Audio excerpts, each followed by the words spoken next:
What's going on, everybody? Welcome back to another day, another episode of the Daily Grind. I'm your host, 30NSG, and on today's show, we're going to be talking, we're going to be watching the Borderlands thing that went off yesterday. I don't know what you want to call it, the deep dive into Borderlands 4. I did not watch it, haven't seen it.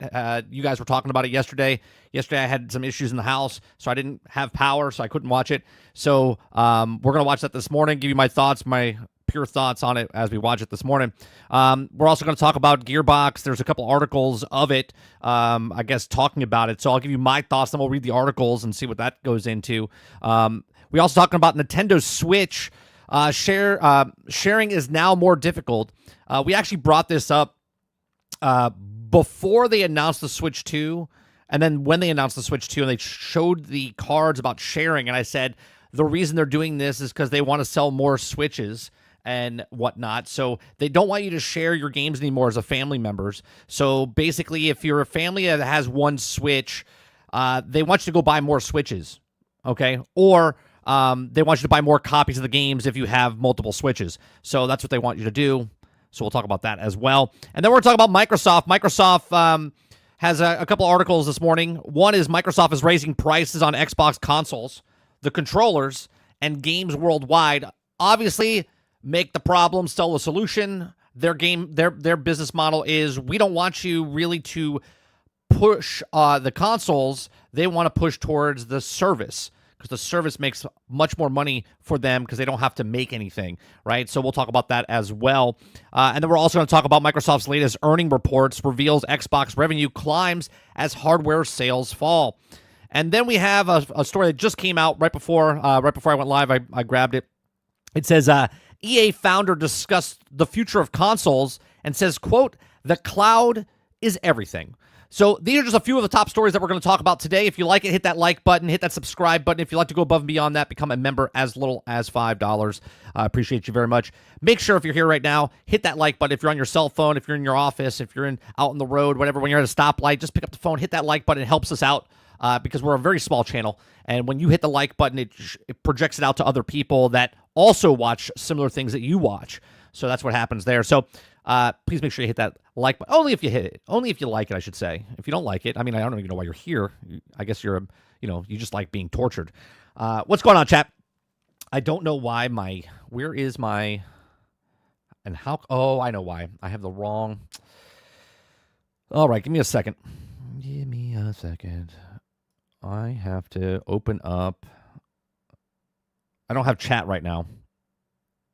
Select live source and select active.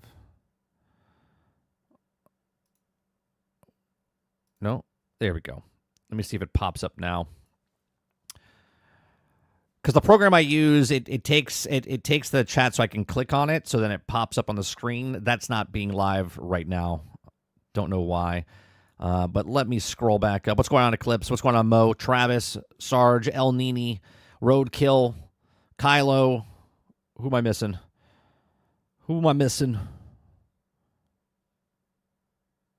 I think that's everybody so far. That's chat. That started in chat. Yeah, I got to open up my other program. It's not popping up. Give me 1 second. It's all right. It's on our second day streaming ever. We'll get our shit together. Yeah. Ever. Yeah. We've never streamed before. We're trying to get the bugs out, Just trying to get the bugs out. Got plenty of stuff to talk about this morning. I think we'll start off with let's start off with Nintendo. We'll start off with the Nintendo story. Actually, we'll start off with the Microsoft. We'll start off with the Microsoft stuff.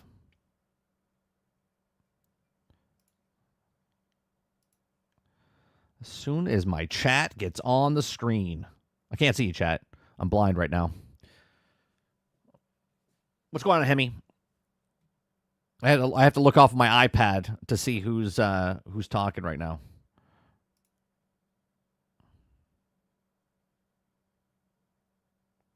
All right. There we go. I can see clearly now. Beautiful. All right. What's going on, Altern? All right, let's talk about the Microsoft stuff. So Microsoft, let's bring this up on screen.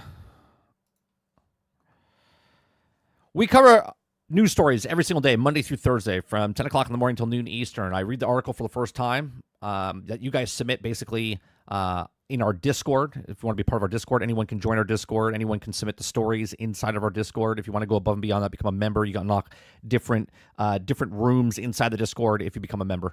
And once you're a member in our Discord, you're always a member in the Discord, unless you do something stupid. And then, but Microsoft is raising prices on Xbox consoles, controllers, and games worldwide. So a new first-party Xbox games are moving from $69.99 to $79.99 later this year, but there's no Xbox Game Pass increase, okay? Obviously, that should tell you everything you need to know right here, okay? Right here, this is all you need to see, okay? Because we always talk about it. I'm consistent across the board, right?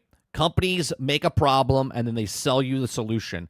I said as long as these companies keep raising prices, you know what's going to look really nice and really appealing? Okay? Well, Game Pass, Ubisoft Plus, EA Play, PlayStation Plus, right? All of these streaming services look much more appealing when Nintendo starts raising the price up. When Madden all of a sudden cost $90 to $100 to buy. Instead of doing that, you'll just get EA Play. Okay, so this is constantly the play here. So $69 now $79, right? Now the console's going up. Well, the console just went up 5 years later. 5 years later, right? See, we're not fans of any corporation here. Okay, we just talk about the news and tell you what is happening, right? El Nini says that Game Pass increase coming. You're not a psychic. We know this is going to happen, but the reason it's not going to happen right now is because they're at a saturation point right now, right? People are coming in, but they want to make it more appealing. And if you raise these prices up, you have to keep the thing that you want them to go to, which is Game Pass. Game Pass is like, yeah, come on in. Come on in. And then when they hit a certain point, and then they'll raise the price. This is not abnormal here. We know this is going to happen, right? PlayStation raised their prices, and they don't even have good games over there on the PlayStation Plus thing, right? They don't get day and date on anything over there, right? They're all raising prices. And the catalyst here was Nintendo. Nintendo said we're going $80 for video games, $90 for video games, and now the dam is broke. The dam is broke, and everyone's like, well, we got to do it too. Got to keep those lights on. Got to keep the lights on.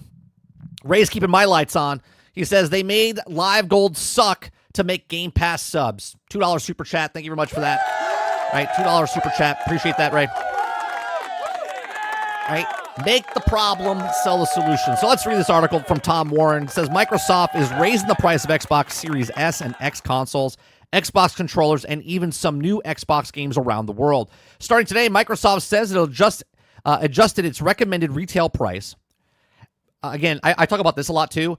Recommended retail price. You could go into a store and you could barter for your price. Be like, well, I don't want to pay $500 for a game. How about I give you $480 instead? Right? You could do that. Each store is different, right? It says retailer prices of Xbox consoles and controllers worldwide, and that is also planning on to adjusting the pricing of some of the new first-party Xbox games this holiday season. First party. Do you hear that? Nintendo was like, hey, Phil, did you know we're raising our price of Mario Kart by $20? And Phil's like, that's not a bad idea. It's not a bad idea. First-party titles, let's raise the price. Because if we raise the price of our first-party titles, and all of our first-party titles are day and date on Game Pass, that's a good idea. I wonder who came up with that.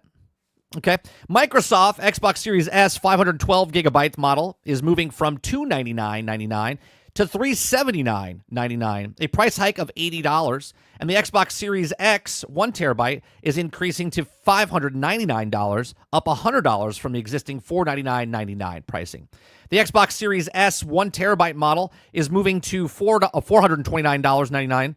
Okay, and the Xbox Series X Digital Edition is now priced at $549.99 with a 2 terabyte Galaxy Black Special Edition model, now an eye-watering $729. Mind you, they're doing this just in time. Just in time for what, chat? What's coming out potentially later this year that is a console pusher no matter what you have. What is that game that people all want to buy? I don't know. It starts with a G, a T, an A, with a 6 behind it. Okay? Yeah, Marathon. That's it, Titan. Marathon. Xbox wireless controllers and headsets are also having their recommended retail prices adjusted to the U.S., with the base controller moving from $64.99, okay, and the Xbox wireless headset now $119.99. You can already find both these accessories at this type of pricing right now. You know what I never even thought of? This makes total sense of why they're raising the controllers and stuff up. Because you don't need to own a console anymore for Xbox, right? If you have a cell phone, a laptop, a tablet, a television set, the only thing you need to pick up is a controller, right?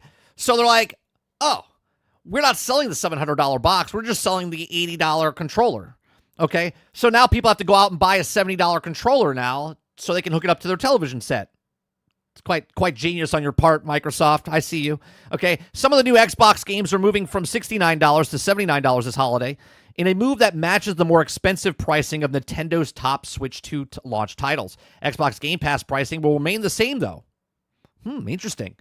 Okay, if you are a Nintendo shill, if you are an Xbot, or if you're a PlayStation pony, okay, a Sony pony, you're all delusional.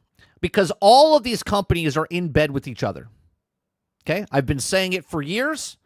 I said, if you don't want to buy, everyone's like, I'm going to buy physical. I'm like, you're buying physical until they decide you're buying physical. Okay? You're paying this price until the industry decides to tell you what your price is. And here it is. Right? Nintendo raised the price. Damn broke. Sony and Xbox are like, well, we're going to follow the leader. The leader is Nintendo. They know software. They know video games. Okay? Which, again, I'll reiterate this over and over and over. This is much more appealing now. Okay? Much more appealing for the streaming services. The Xbox console and controller prices increase will also impact European countries, including the UK. Well, the markets like Australia, Europe, and the UK, the Xbox Series S 512 gigabytes is now being priced at $349.99, which was $299.99, with the Xbox Series X 1 terabyte rising to $599.99, which was $499.99. Sony also increased the price of the PlayStation 5 consoles in Europe and UK earlier this month. Okay, everyone's doing it.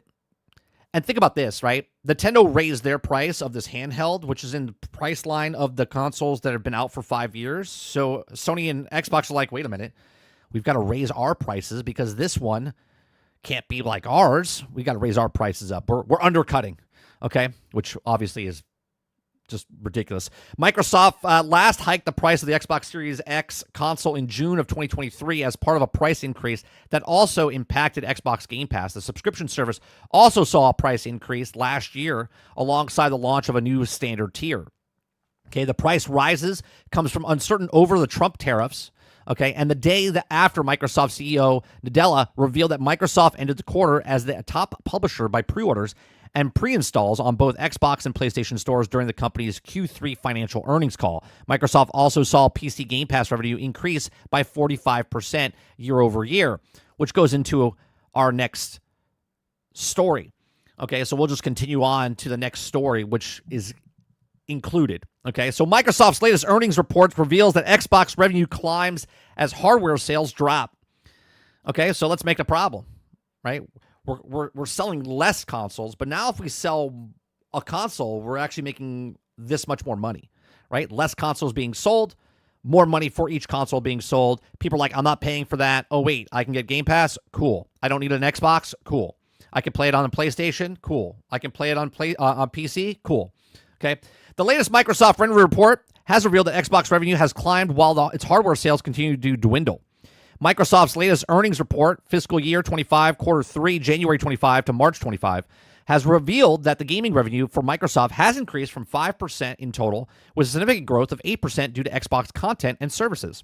Okay. However, Xbox hardware revenue continues to drop, with a decline of 6%, a drop that the company said to expect last year. Okay, it says it should be worth noting that the service and revenue climb of 8% is strong, but Microsoft is yet to reveal any numbers on Game Pass subscribers. And they'll never do that. They'll never do that until they hit that magic number, in my opinion. And that magic number has to be like, it either has to be a swafting big change from like the 33 million that they said a couple years ago. So it has to be like, I want to say 75 million. If it hits like 75, 80 million, they'll say something. Definitely if it hits 100 million, they'll say something because they've hit their goal, right? If it doesn't hit those numbers, they're not going to say it. But regardless, they're making a crap ton of money, even with the 33, right? People are estimating right now in the forums and different talk that they think potentially they're in like the 45 to 50 now, which is still far off from where they wanted to be, because I think they wanted to hit by 2030, they want to be 100 million or whatever. Now, again, on this channel, we looked at the Netflix numbers when they first started and when they went all digital and what they hit. And we said this is about 11 years behind, but doing the exact same trajectory as Netflix, okay? We haven't hit the exponential point yet where it goes up. That's about 2026, end of 2026, 2027. Well, we'll see an increase if it's on pace with Netflix. Okay. So according to various rumors, Microsoft is set to continue. Oh, I'm sorry, I missed this part. It should be worth noting that the services and revenue climbed 8% in the stronger. Microsoft is yet to reveal any numbers on Game Pass subscribers. Its revenue increases also thanks to Microsoft's new multi-platform strategy, which recently saw the likes of Indiana Jones, The Great Circle, and Forza Horizon 5 hit PlayStation 5 this quarter. According to the various rumors, Microsoft is set to continue to get bolder with the multi-platform strategy moving forward with its titles, including noticeable releases on Nintendo Switch 2. As of what the next Xbox hardware remains to be seen, but the rumor have suggested that the console could be another two console strategy with the mainline console and a handheld version, which is basically what they have now anyway, right? So, look, this is funny to me because the increase of the games, increase of things. We said this before the increase happened. I said, look, they're going to increase the prices, and the higher the prices go, the more people are going to go towards that streaming service. Whatever the 1% of the us talking heads on YouTube and wherever else that makes content off of console warriors and whatnot is not talking for the majority. The majority of the population likes to pay less for things. I don't know what to tell you, right? People look for sales. People look for deals. People want things that they think is worth their time and money. Not everybody that plays video games is going to buy the highest end piece of gear. They're going to buy the low piece of gear because they can save money, because they want to experience things without breaking the bank, okay? Gaming has never been a luxury hobby. It's a low-tier hobby. That's why games you can buy for $5, and you can also buy them for $100, okay? So this is why the more the prices go up, the better the services look. Why aren't people going to the movies? Why aren't people going to the movies? Because Netflix exists. Amazon exists. Why am I going to go to the movies and pay $12 for one person and then another $15 for popcorn when I can just pay the subscription service of $15 a month and watch as many things as I want in the comfort of my own home, and I can pay 40 cents for popcorn if I buy stuff, right? Like, you see what I'm saying? Like, and the same people that argue that if you buy Game Pass, then you're not supporting the devs. Oh, yeah? Show me your services right now, person that said if you're not buying games, right? Do you have Netflix? Do you have Amazon Prime? Do you have Peacock? Do you have Disney Plus? Do you have any of these streaming services where you're not buying and owning your movies anymore?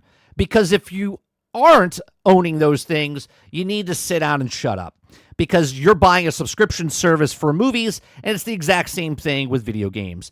The company that has on Netflix is paying the companies to put their movies and stuff, TV shows on the platform, and they're making money off the subscription service. And Xbox and all these other ones are paying money to put third-party games and first-party games up front so they can get the money, and then they get the subscription service. But these are just my thoughts. Let me know yours in the comments section down below. What do you make of these 5 years later increases of the consoles, which is just so stupid? Okay, because if I was Microsoft, you're already not selling the consoles, so raising the prices is just stupid because you've already made them. You've already made them. They're already sitting on shelves. They're already produced. You're not losing money on those things. Okay, but now they're greedy, just like every other corporation, and they want to make more money off of the things they've already made and already put the cost into. Okay, I would leave them lower and cheaper, get them off the shelves, and you would still drive people to Game Pass. You would still drive people to maybe, because as other companies around the world are raising their prices for the consoles and coming out with brand new consoles, I would leave mine where they are because, again, you've already made them. Again, these are my thoughts. Let me know yours in the comment section down below. Please make sure you share, like, subscribe, and if you like what I do here, check out some of our other videos. Thanks for watching. All right. Let's see what you guys are saying. Let me go back up. What's going on, Jay Breezy? Titan, what's going on? Jason? Did I ever say Jason? I just said Jason. I'm okay. I'm all right. Oh, I said Jay Breezy. Right, there you go. Jason says, I need a PC ASAP. These console companies. Yep. Yeah, right. Titan says, Marathon. Travis says, breaking news. Already Mid-a 6? Oh, you're talking about GTA 6. Gotcha. Mid-a 6. Got it. I got it. Took me a while to sink in. Kylo says, raising the prices of all the consoles so we can get more for our newcomers who come in for GTA 6. Yeah, that's right. They're like, hey, let's raise the prices so when people buy Grand Theft Auto for the first time, like I told the story about my brother-in-law. He's like, hey, Grand Theft Auto come out. What do I need? What do I need? I said, well, you could borrow my Xbox because you're going to play it for a week and then you'll give it back to me. Okay, because that's it. That's all he plays. He's not going to play it for months and months and months and months. He's going to buy the game, play the game, and then basically be done, right? So I'll buy the game. He can borrow my Xbox and then play the game. Okay, but now he has got to go spend an additional $100 for the same system that's out right now, right? This is the same thing that happened to MetaQuest. Was it like 2 years ago? MetaQuest was like $300, and then on Tuesday it was $400. And it's like it's the same thing, same exact thing, and yet you're paying $100 more for something. And you're like, what happened? So then all of a sudden, surge of sales happened on Monday, and then when Tuesday came, no one bought it because people want better deals. What's going on, Z? Z says, oh, man, stole my marathon joke. Too slow. That's what happens when you get old. That's what happens when you get old, Z. That you thought about it and you saw the keyboard and you were about to type, but some younger whippersnapper came in and said the joke before you. Kylo says, how long until Sony's statement matches Xbox pricing? They already are, as far as in other countries like Brazil, UK, and whatnot. Not in the United States, so Xbox is raising the price there, but they're okay because they're in third place in the United States selling consoles anyway. Mo says, Game Pass. This is the way. This is the way. Roic says, if they don't increase the quality, it won't be worth it if the shoulder bumpers are so cheap on them. Had to replace them on my Elite 2 controller 3 times. This is why I don't buy the higher-end controllers. Because I'm afraid, like, the cheap controllers break. I'm not putting my fate in a more expensive controller, triple the price, where I can get a cheap controller, okay, where I have to pay for it and then also replace it the exact same amount of time as my cheap controller. Ray says, next, the 1 terabyte expansion card will be $500. Yeah, probably. Probably. Jason says, now I understand why people only play retro stuff. Yeah, you don't ever have to buy a new game. And the funny part is, the companies, I think Microsoft is the only one that realizes this, right? Sony and Nintendo haven't realized this yet. They're still on that high of, we make something and people are going to buy it because we're Sony, we're Nintendo. Microsoft's like, yeah, customers don't give a shit. They'll play something old, so let's put the old thing on the service and let's make $20 off them, because if we don't put it on this service, they're just going to go find an older thing, pay $5 for it, and then play it on that thing. Mo says, and no, Mike, I'm not delusional. I've been about Game Pass since it existed in 2017. I never said you were delusional, Mo. I've been on Game Pass. I've been on the ride for Game Pass since it came out, right? I've said in the past that it's bad for the industry, right? But it's good for Microsoft because they're doing, if everyone has a streaming service, it destroys the industry, right? Just look at video games in general. if a successful extraction shooter comes out, everyone starts to make extraction shooters, and now you have a shit ton of extraction shooters. Netflix succeeded, and then everyone has a streaming service, and all of them are struggling except Netflix. Okay? So the industry as a whole, the movie industry is struggling right now. Okay? Game Pass is here, but then everybody else is getting a streaming service. Bad for the industry, good for Microsoft. That's why they're trying to be first to the category. Ray says xCloud is okay, but give us a Series X version of the game, please. Ray says, why is South of Midnight and Oblivion remastered $80? Or why isn't South of Midnight and Oblivion remastered $80? Because there's smaller games and older games, right? Oblivion's a huge game. If it was a brand new game, I think they would charge that. But because it's 19 years old and it's a remaster, it's a good price point. If I was in the video game industry, that's where I would price my games at. I would try to keep my cost down low enough where I can pay or charge $50 for my games. That's like the sweet spot, $40, $50, not $80. Roka says, it was like I was in Kohl's last night, and I went to the clearance rack, and everything clearance was like $55. I was like, what the fuck? Altern says, say it, 30. 80% of the gamers are brokies. Say it.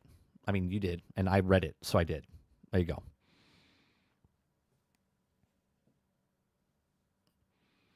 Eclipse says, I mean, Black Friday is not what it used to be, but people used it to sit on like 3 hours in front of a mall to get those deals. That's right, because the majority of people want deals.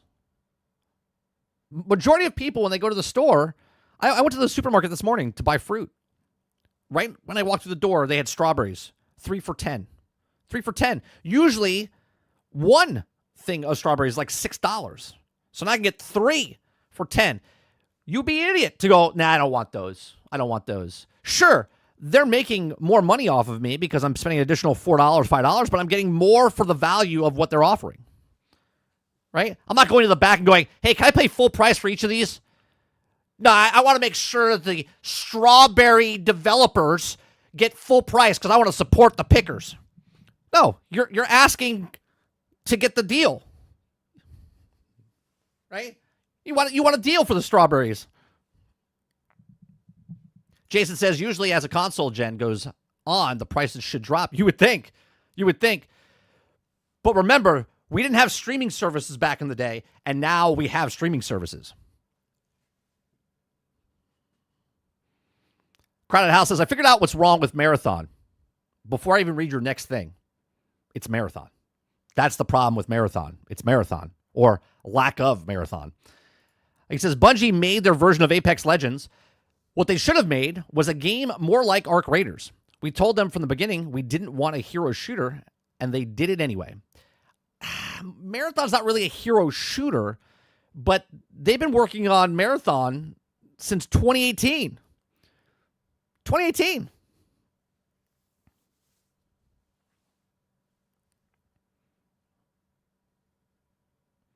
Roka says, and because of customers haven't had excitement for Xbox, things is over a decade. That's why Xbox is like that. What, profitable? Xbox is like this because they're profitable? Is that what you're saying?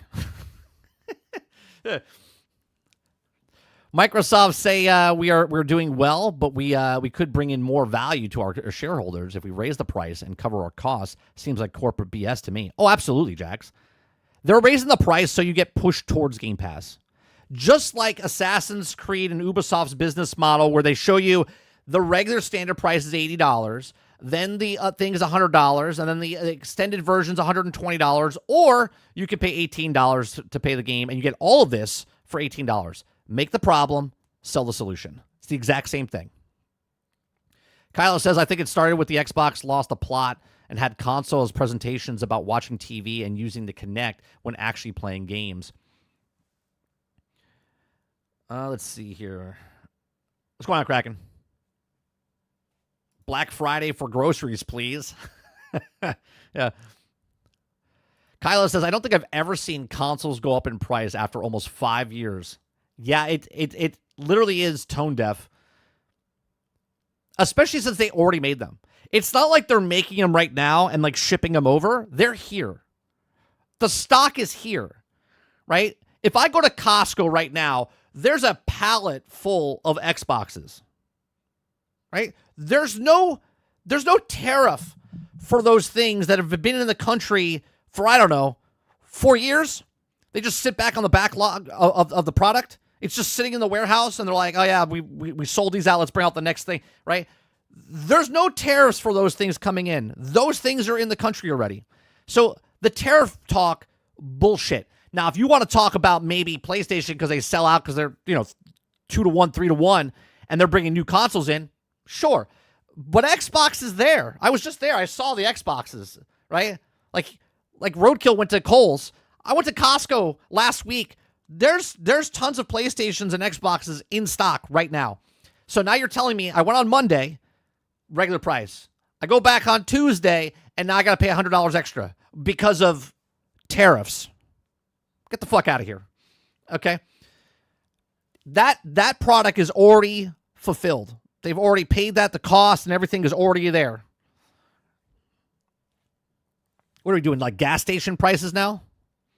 Right? Gas they paid for. Gas is inside the thing. But all of a sudden they raise the price of gas. They're like, well, the gas prices have gone up. Yeah, for the new barrels you haven't bought yet. Crowded says, Mike, Marathon got completely reworked and restructured 3 years ago. It was a hero shooter. It got reworked multiple times, House, and this is exactly why we've been talking about it. If you pay attention, we've talked about that Marathon and Bungie don't know what Marathon is, okay? It was one thing before. It was another thing again. When Joe Ziegler came in, he said he had to rework everything. He had to figure out what they were making because they didn't know, right? Remember, let's see. What does this sound familiar? Let's make a game. Very linear, but then we don't make it linear, and then we switch it after working on it for 3.5 years, and we switch it and only work on it for 13 months and then release it. What company was that? What was that game called? Who was it? Oh, that's right. It was Bungie with Destiny 1.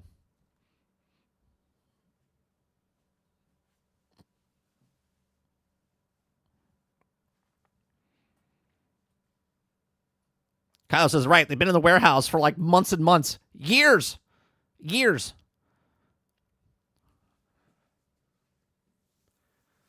Kyle says, I do the same price as the brand new games. As crazy as a sister, I got my GameCube. Yeah, it's asinine what they're trying to do.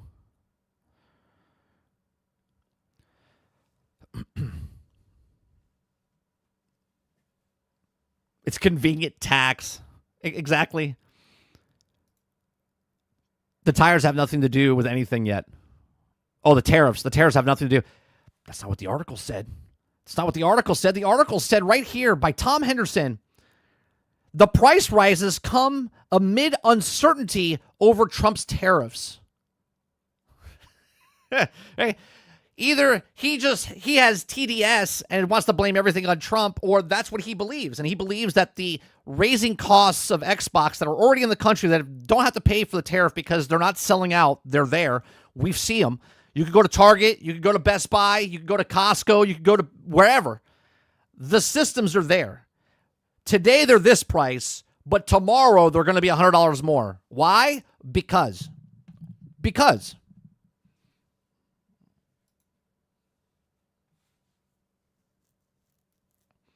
Kyle says, imagine if Xbox did the opposite and lowered it like to 400 to 450. People who want GTA 6 would probably automatically choose an Xbox. That's what I'm saying, Kylo. If I was them, I would lower the price. I would lower the price or keep it at least where it is. Because if everyone's raising the prices, I'll be like, you know what? We've already lost. And getting a person with the console would automatically they would get Game Pass. Especially if you're selling them a discless version. But, whatever. They truly don't want to sell Xboxes. They literally like, how do we not sell any more Xboxes? They're like, well, I don't know. Well, let's raise the price. 5 years into the console cycle, they're like, that's a great idea. Give that man a raise. Like, what? And if you're a person right now, when does it go into effect? Does it go into effect? later this year, or does it go in effect instantaneously? Microsoft is raising prices Xbox Series X. Some new Xboxes around the world starting today. Starting today. Right. Starting today. So yesterday, if you bought an Xbox, you got it for cheaper. Today, you got to pay $100 more. Why? Why? Because I say so. Altered says, thanks, Xbox and Sony. Now the consoles will fly off the shelves due to the price increase. I didn't bought them before because I was too cheap. And now the idea price, because I was, yeah, it's exactly right, Altered. It's like, I really wanted to buy an Xbox, but it's just too cheap. It's too cheap. I really want to pay the same price for a PlayStation Plus or Pro, but as an Xbox. No difference. No difference. They didn't upgrade anything. They didn't change the graphics card. There's nothing different. It's just the same box, more money. It's the exact same thing MetaQuest did. They didn't change anything. They went from 300 to 400 Monday, Tuesday. Why? Because.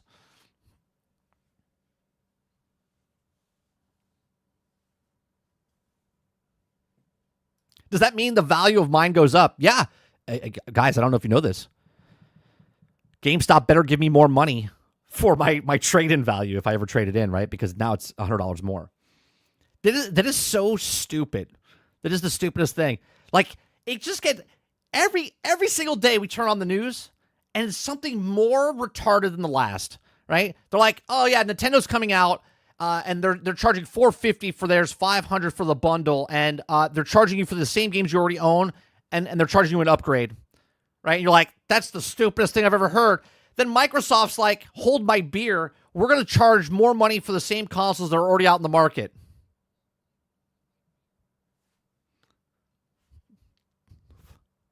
What?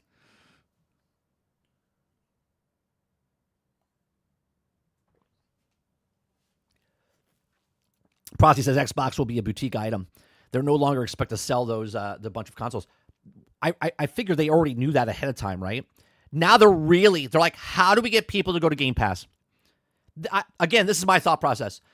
They're like, we're slowly growing, right? We're slowly growing. How do we get more people to come over to Game Pass? I have an idea. Let's raise the price of the console. And they're like, brilliant. It's brilliant. And I said this weeks and months ago. I said just for video games, not even for I didn't even think about the console. I was like, who would think about changing the console price? I was talking about video games. Video games, I was like, if you keep raising the price of video games, it's going to drive people to go get Xbox Game Pass or EA Play or Ubisoft Plus. Okay, but now they've gone even farther with it. They're like, yeah, let's raise the price of a 5-year-old console $100. It's a bold move, Cotton. See if it works out for them. Ray says those $20 Xbox One VCRs in the marketplace are quite interesting right now. Kylo says, thankfully, I have a 9070 XT, and it's running Oblivion, Expo 33, and Expedition 33, great. I didn't click on it. I saw a thumbnail in my YouTube channel about the graphics cards sitting on the shelves, and NVIDIA is trying to do something about it because no one's buying the graphics cards. No one's buying the graphics cards. Do you know what they might do after this? They're like, well, here's the thing. Did you guys see what Microsoft did? NVIDIA's like, yeah. We should raise the prices of our graphics cards. That would sell more of them. Yeah. We live in like upside down world. Like it's fucking opposite world. Instead of lowering prices to sell more, they're like, let's raise prices to sell more. Interesting. Yeah, it's interesting. All right, going from that stupid story, let's go to, well, you know what? I think this is a good, actually, you know what? Stupider story would be this. Okay. The next stupid story. Oh, before I get there, Hilly says, my theory. Hilly says, what's going on, Hilly? Morning. Guys, if you don't know, me and Hilly are playing RuneScape Dragon Wilds on Tuesdays. So make sure you go follow Hilly. Make sure you go hit that follow button over on my Twitch channel, this channel. Okay, on Tuesdays in the afternoon, 1 to 3 my time, which I think is 6 to 8 his time. We're playing through Dragon Wilds together. So First episode's up. You guys go check that out. Haley says, my theory, they increase console price to give more headroom on the headset, and they also making it stupid, but the only logical reason I can come up with. Yeah, it's just it doesn't make any sense. Even that doesn't make sense of why they would do it.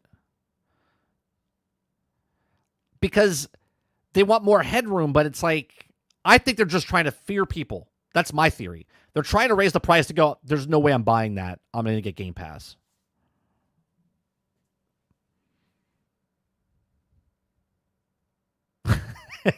Hilly says, Mike's making me a city. I'm making him rat's dinner.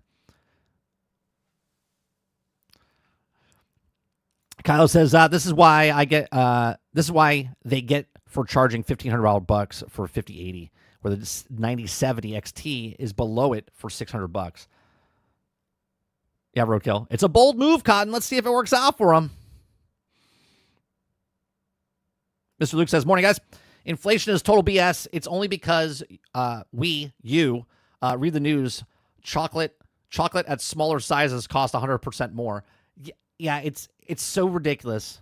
It makes no sense that today, guys, my YouTube channel it's free. But tomorrow, for the exact same content that you get right now today, I'm now going to charge $20. Maybe one of you would be here. Now, in my head, would I be like, oh, that's a good move because less people would watch my content. Success. No, I would never do that. I would never do that. It's so stupid. It's so stupid that Microsoft's like, yeah, let's charge $100 more for a device that's already in the country.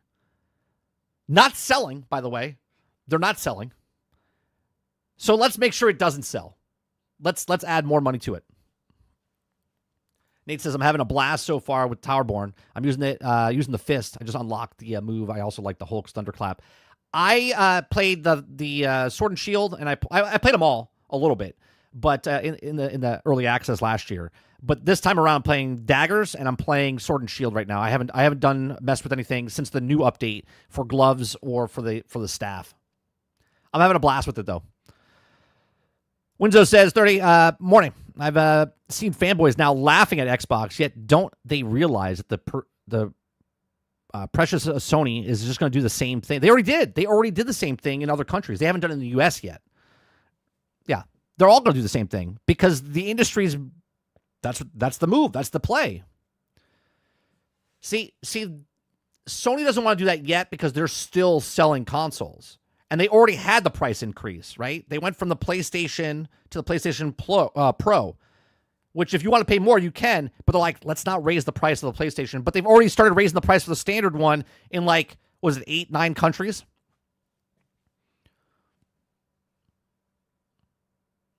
Ray says, if I was a teenager and I'm about to buy my first console, I would just play Genshin Impact on my phone. Travis says, 30, Arc Raiders customization is very lacking, but could just be because it's a beta, but it also was less customization than the Division 2. It's in the demo. That's not good. You got to remember, they're probably selling stuff. So the customization in Division is going to be a little bit different than what was Division in Extraction Shooter.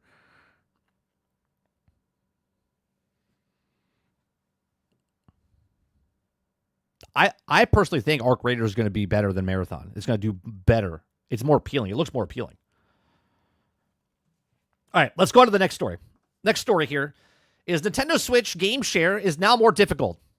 It wasn't, and now it is, right? It's like these companies are just fighting for stupidity, okay? There's fanboys I saw on Twitter, right, fighting to defend the corporate shills. Are like, no, it was a glitch. It was a glitch for 7 years. Sure. If you guys like what I do here, we do this Monday through Thursday from 10 o'clock in the morning until noon Eastern. If you like it, hit that like button, hit that subscribe button. If you'd like to go above and beyond that, become a member as little as $5. Okay? Nintendo Switch game sharing is now more difficult. Because why not? Why not? Crazy Uncle Nintendo. Okay?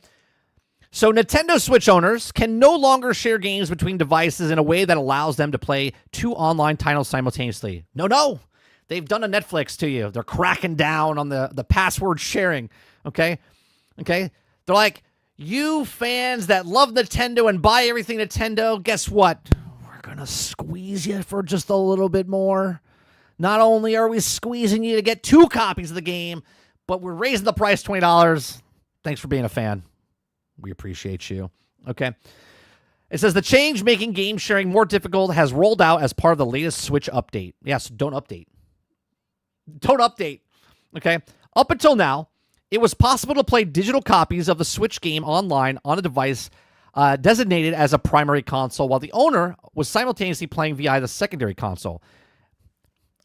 I don't want to say I talked about this, right? But I did say that they stopped the sharing from happening. Why? Because they had the digital card now, and you can share only 1 per person, and you can't play it. Once you share the game, I can't play it on my console anymore until it comes back to me. Fucking A. Up until now, it was possible to play digital copy of Switch game online on a device designated as a primary console, while the owner was simultaneously playing the secondary console. In the recent announcement, Switch 2's game share feature suggests that the long-standing option would be shuttered. Okay? That's because consoles are selling like hotcakes, guys. That's because more people are playing console games. That's because console sales across the board have been the highest ever since 2008. All false, by the way. All false. If you've never been here before, I say all the time that less people are buying consoles. Okay? And obviously, between all the people now raising the prices in different countries for PlayStation, and Xbox raising prices for their consoles, and Nintendo raising the price of their new console, and raising the price of their video games, and stopping sharing, I'm sure there's a lot more people buying video games. Or consoles, sorry. Okay? It says it's still possible, those expectations have now been proven correct, with Eurogamer reporting that the loophole has been closed. The loophole. It wasn't a loophole. It was normal. That was part of the thing. Okay? They changed and implemented the part of the latest Switch operating system update, which rolled out on April 29th. The latest OS version introduces support for virtual card games, or game cards, which is also meant to simplify the process of transferring digital titles. Yeah, they're doing it for our benefit. It's to simplify the process. Oh, thank you. Thank you so much. Crazy Uncle Nintendo. Thank you so much. Thank you so much for thinking of us for simplifying the transferring digital titles between consoles. Since the new system treats digital license as physical games, it requires users to eject them from one system before making them playable for another. So think about this. They're doing it for our convenience because it was so complicated before, chat, for me to play Mario Kart on my system and then sharing it with my son in the same household on his system. Now, I don't have 2 Switches. I only have 1. But if I had 2 Switches yesterday, he could play the game. With 1 copy of the game, he could play the game. For the last 7 years, we could do this. Okay? But then there's people out there saying, oh no, it was a glitch. But they closed the loop now to make it more convenient, because now it's more convenient. Because now today, on the next day, when I want to go play the game with my son, I can no longer play with him because now I have to go buy another copy. Crazy Uncle Nintendo. Okay, so still, it's possible to play Switch games too, or games on the 2 consoles simultaneously, just not online. Okay, while Nintendo virtual game cards are inherently incompatible with the old trick for sharing titles between 2 systems, it's not a trick. It wasn't a trick. It wasn't a trick. It was what you could do. Look, I'm going to tell you right now, this is going to exactly happen with Microsoft. Wait for it. Wait for it. Right now, I have Game Pass. 1 account on Game Pass, and I share it with my son. You better believe, right? You better believe that Microsoft's looking at this and going, we got to do that family plan. And once they introduce that family plan, this will no longer happen where I can share my account with my son to play it. Okay. They will raise Game Pass to family plan price up to 4 accounts or 5 accounts for the low price of $35, $40. You watch, you wait, you'll see. I talked about this about a year and a half ago. It's going to happen. Don't doubt the great third Swami, okay? It's going to happen. So in other words, without the virtual game card, did I read that part? Virtual card, a notable restriction applies. It turned out to be allow the console to play titles without the virtual game card. A notable restriction applies to use the case. It only works for offline play, and only if the game license isn't currently in use on a different system that's connected to the internet. This is why they want to be on the internet. This is why they want you to be hooked up to the internet at all times. Okay? In other words, without the virtual game card, only the owner of the Nintendo account uses to purchase any given title will be able to play it online. The new user online license option found in the Switch settings menu does not interfere with the virtual game cards in any way. Some vocal Switch owners seem to be disappointed with the change. Having said that, as much of the social media, many of the current complaints seem to be centered around the fact that the notable portions of Nintendo's consumers were used to be playing single game copy with friends and family members on the same time. Something that no longer is possible on the Switch 2 version 20.0.0. Okay? Apart from the shaking up the gaming share feature, the latest version of the Switch 2 OS also revamps the eShop. The current offers the charts tab now also sorts between titles based on the past 3 days worth of sales data rather than the downloads. Why do I give a shit about that? As a gamer, I don't care. Isn't that what reviews are for? Isn't that what reviews are for? Okay? I don't care if people buy it. Doesn't mean it's good. I want to know a review. If you're in reviews. Me personally, I don't give a shit. I look at a game and go, does it interest me? I'll purchase it or not purchase it. Okay. Thus doing a better job showcasing what's been selling well, lately expensive free-to-play titles and shovelware. Okay. So, again, another stupid feature by Nintendo where you could share today, but tomorrow you can't share. Why? Because. Let's just blame tariffs. We'll blame the tariffs, right? Let's just blame tariffs. Let me know what you guys think in the comment section down below. Is this a make or break for you as a Nintendo Switch owner? Or are you just going to spoon feed yourself more and be okay with it? Be like, well, it's just, that's the way it is. That's the way it is. Now I have to go buy 2 copies of the same game. I can't share in the same household anymore. Let me know in the comment section. These are just my thoughts. Let me know yours in the comment section down below. Please make sure you share, like, subscribe, and if you like what I do here, check out some of our other videos. Thanks for watching.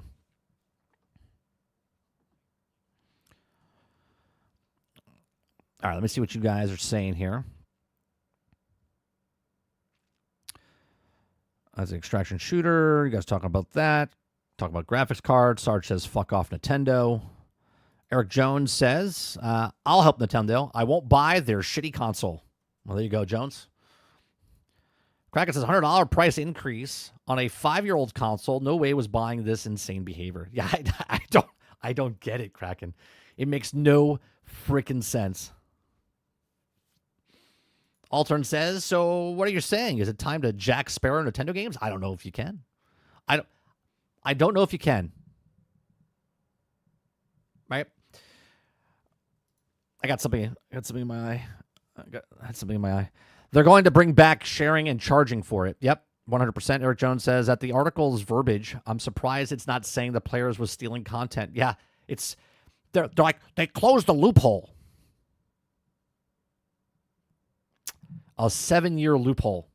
Yeah, it's like Nintendo didn't know it was happening. Wait, people are sharing video games? Eclipse says, what Steam does with family sharing. If you have your family in the same plan, you can share any game you want wherever and don't have to be on the same Wi-Fi. It's crazy. That's because they have no competition. Let's be honest, Eclipse. They have no competition. Steam is like the redheaded stepchild in the video game space, right? The old form, which is Nintendo, Sony, I wouldn't even say Microsoft's the old. They try to get in with the old. You know what I'm saying? They try to get in, but Nintendo and Sony just let them exist, right? They're like the younger brother. They're like, yeah, you can come with us, just don't talk type of thing. But then there's Steam. Steam is the cousin, right? There's a stepson, stepchild, whatever, and they're like, the rebel. Steam's like, I'm not with these guys. Yeah, we're doing the same thing, but I'm not with these guys. We're doing everything different, right? That's just Gabe. That's how Gabe is. Gabe hated working for Microsoft, okay? So that's why Steam is the way it is. That's why they're efficient. This is why we like them. This is why people love using them. Somewhat, don't get me wrong, they're also a corporation. They do stupid things. But this is exactly why people like Steam, because they're the closest to us. They're for the people, right? Why do we like, I'm not bringing up politics, but why do you like certain politicians than other politicians if you're into politics, right? Because one is for you and one is for somebody else, and if this person's against you, you don't like them. That's what it is for the corporations. Steam is for us. For the majority of people that play on Steam, you play Steam, right? I don't really hear talk of people going, Epic's better. No one's saying that. And if you are, you're delusional. Okay? No one's saying that. Why we buy at Costco? Why we buy at Costco? What do you mean, Ray? Are you asking a question like why do we buy at Costco? Well, I would assume because you're getting more for your money. You're buying in bulk, so if you have a family, you can feed your family for more for less. You get more for less.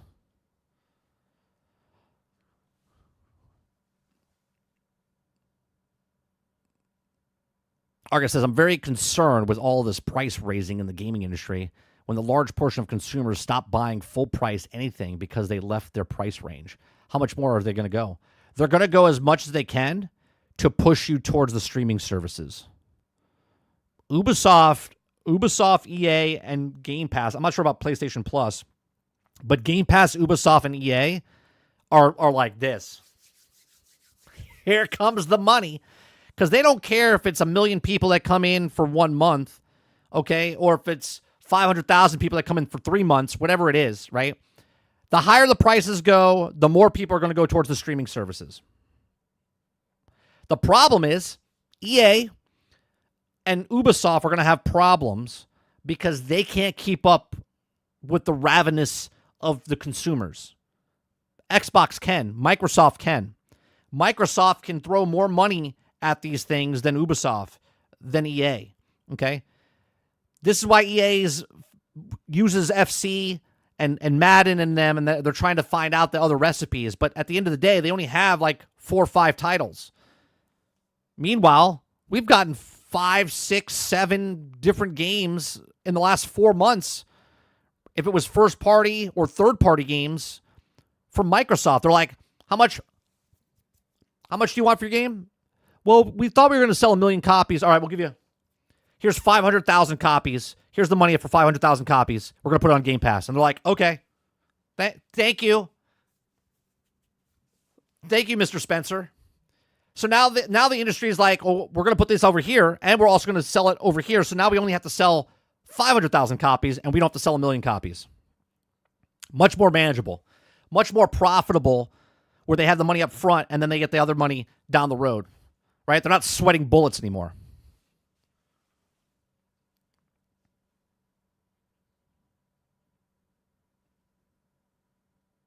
I buy a lot of shit for the gaming and even a lot for unnecessary shit, but I'm not paying $80 base price for almost any game unless it's monumental. And even then, I'm going to be choosy. Well, okay, let me ask you this, right? What games are you looking forward to this year, August? What games that you know of that are not a surprise, right? Are you looking forward to, let's say you're interested in Borderlands 4, right? Boom, that's $80. You're like, I got to play that day one. Let's say you're Grand Theft Auto, you're like, boom, I got to play that day one. Okay?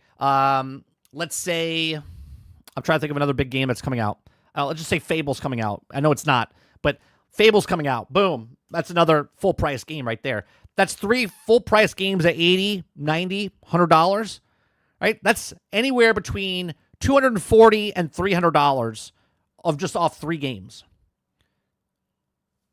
I could pay for the entire year of Game Pass, okay, and get 60 games for that price that are like new, third party, first party, or whatever that's coming out.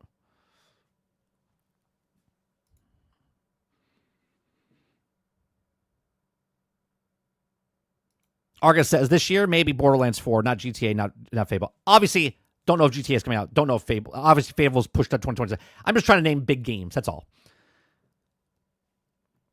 Sarge says the market will speak. We'll see how popular gaming is with a 50% increase in gaming in 5 years. Yeah.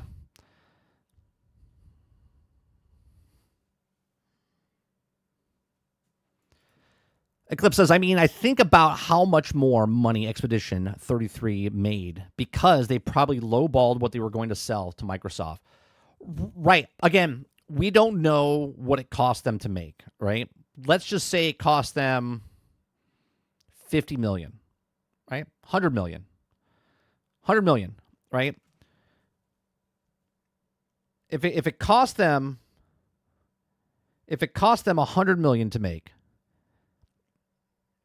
100 million to make, and let's say with advertisement, let's say it's another 100 mil. So it's $200 million. We'll say $200 million. Let me back up here. So let's just say 200 million. And again, that's with marketing, everything included, right? 200 million divided by 50. They would have to sell 4 million copies. 4 million copies to make their money back.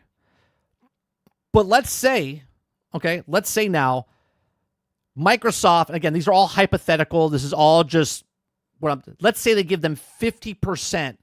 So Expedition 33 comes out and they're like, we need to sell 4 million copies. And Microsoft says, we'll pay you for 2 million copies right now if you put it on Game Pass. And you're like, okay, right? So now they only have to sell 2 million copies. Okay. They already made the money for the other ones. And now they're selling 2 million copies. And they'll be profitable. You see what I'm saying? And they get to sell it everywhere else. That's really good for the developer. And really good for us. Because $50 game, that's a sweet spot in gaming. $50. You get people that spontaneously buy it. They'll be like, $50. They'll spontaneously buy it because the prices are now $80, $70, $80. They're like $50, right? They'll buy it. And on top of that, people on Game Pass will try it because they don't have to pay the $50. They can if they want to. Eclipse says they probably only had to sell half of what they thought they were. Right. And we know they sold 1 million. Right? So again, I don't even think it cost them $100 million to make. Let's say it cost them $50 million, right? So let's take that. It cost them $50 million. So it would cost them $100 million with advertisement, right? So $100 million, right? Divided by, right? 2 million copies. 2 million copies. So if they had to sell 2 million copies and Microsoft gave them, let's say, half up front, they would have to sell 1 million copies. Well, guess what? Ta-da. They already hit their mark. They already hit their mark. That's how good it is for game companies like this. But there'll be people out there that tell you, nobody wants to make games for Game Pass. Sorry. You're wrong. You're wrong. There are people that want to make games for Game Pass because you don't know what money they're getting up front. Again, we're speculating on what this is. Okay? We're speculating what this is. On what they're saying. Right? They could have given more money than that. They could have given more money. They could have gave them all the money. They could have given 3/4. They could have given them a quarter. Whatever.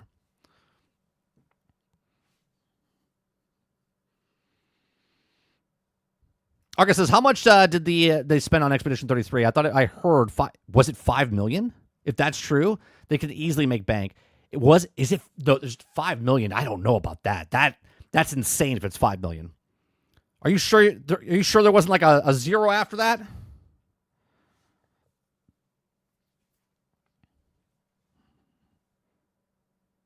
That's insane if it was 5 million.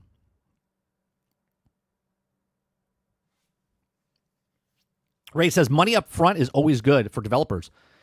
My game of the year last year, Unicorn Overlord, got a lot of content cut out because they ran out of money.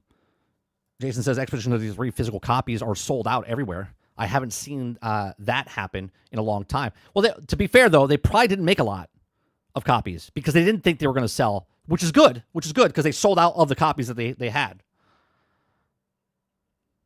Titan says 5 million. Slavery in Europe.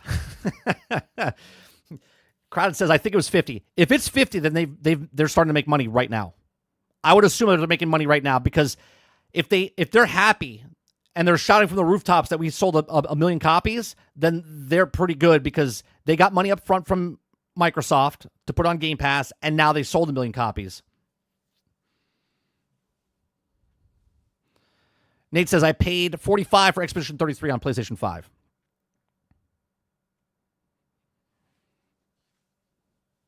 Yeah, I don't think the $5 million. $5 million for any game is still ridiculous. Like maybe one guy working on a game costs $5 million.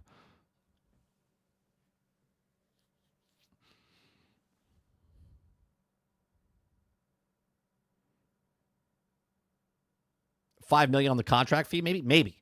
Yeah, I would say it's around. If looking at the game for the size of the team, I would say somewhere between 50 to 70 mil is what I would say that the game is. Again, I'm just taking a shot in the dark. Maybe we'll find out down the road, but that's what I would say it is based on the amount of people that are working on the game. Remember, they don't have 2,000 employees. They have 33 employees. Right? If the average person, let's just give them 100,000 each for the year, right? 100,000 each for the year times 33 is $3.3 million a year. How many years did it take to make Expedition? How many years did it take Expedition 33 to be made? What, say, 4 years? Right? That's $13.2 million, right? These are rough numbers, people. These are rough numbers. I'm giving $100,000 to 33 people for 4 years. That's $13.2 million.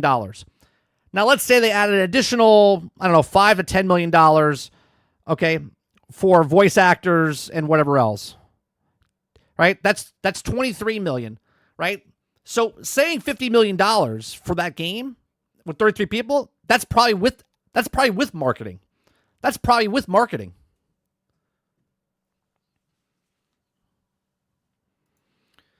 Argus says, I'll keep looking into it, but I think $50 million, that's how Nintendo's cost to make most of their games, and that costs you to make a good game. You can make a fortune. Absolutely. Absolutely. And think about this, right? If they can get a game like that, like Expedition 33, onto Game Pass, that's what do they pay? What do they pay? Right? If the market was only $50 million, that's with marketing. Forget about it.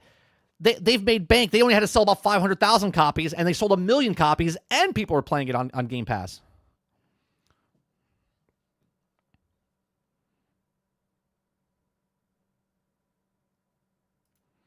Ray says, Expedition 33 was a project of passion. I wouldn't be surprised if they had a bad salary and would be paid in royalties after the release. Could be.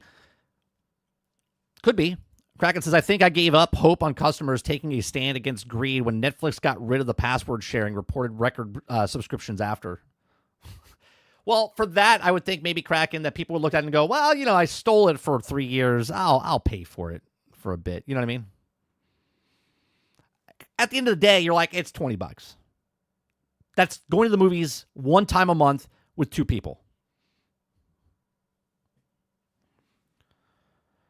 Eclipse says, yeah, Xbox had the marketing right for the game, so they probably paid a little bit to have that game. Right. I would say they paid somewhere between 50% to 75% of what they wanted to make total. So I think this studio is in good shape right now. Because not only did they make a passion project and they made a game, and Phil Spencer says that all the time, I want people to make the game they want to make. They made the game they wanted to make. They don't have anything on them, right? They're like, we would like to put you on Game Pass. You're your own thing, right? They got the marketing rights. They paid them nice money, and now this company can make their next game. And as customers, fans of the game, you're going to be like, I can't wait for the next game to come out.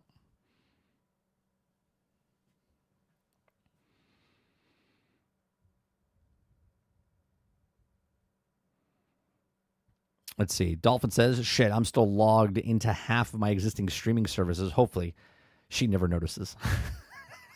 Oh, you're still logged into your ex's streaming services. I thought you had ex streaming services. I was like, that doesn't make sense. I got you. Well, the funny part is, Dolphin, your ex is probably using someone else's account. So she's using someone else's account, and then you're using that account, and so you're just in that cycle. Argus says I just started it last night. It was fun as hell. I'm still on early ended.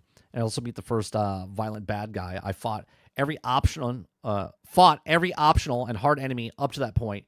No coming back later. Yeah, it's a good game. I'm playing on just story difficulty, and I'm having a blast with it. Ray says $20 is not, $20 mil is nothing. A2 bedroom apartment is $1,500. Oh, you're talking about $20 is nothing.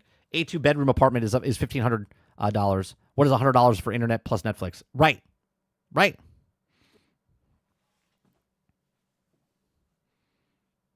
Oh, for sure, Mo. Especially if they made a shit ton of money from it. And I think people are also confused by this, right? Because Bethesda is owned by Microsoft, but they still get a salary. They still get a thing.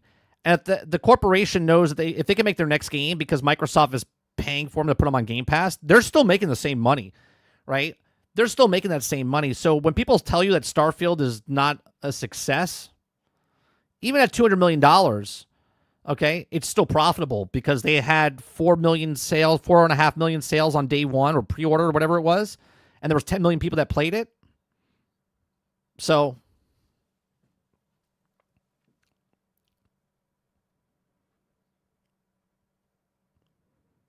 all right. The next story, what time is it?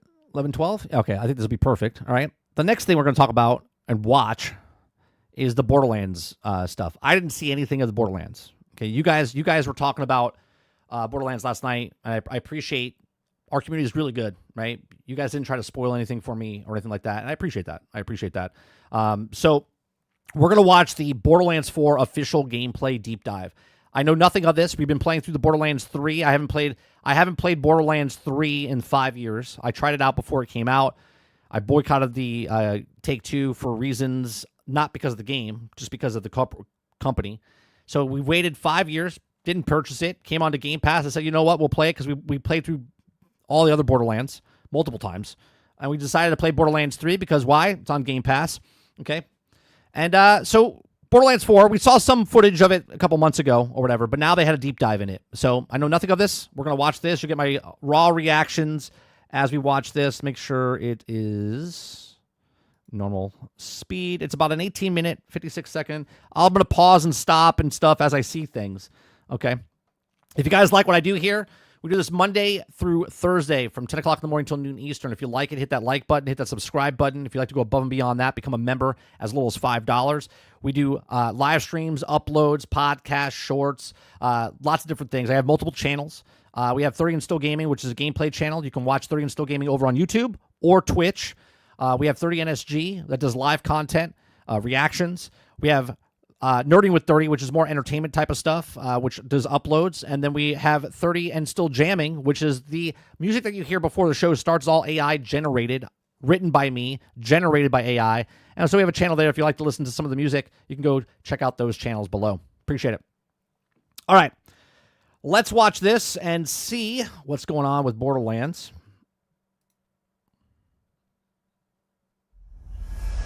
Heyo! All right, we are 5 seconds in. Randy Pitchford.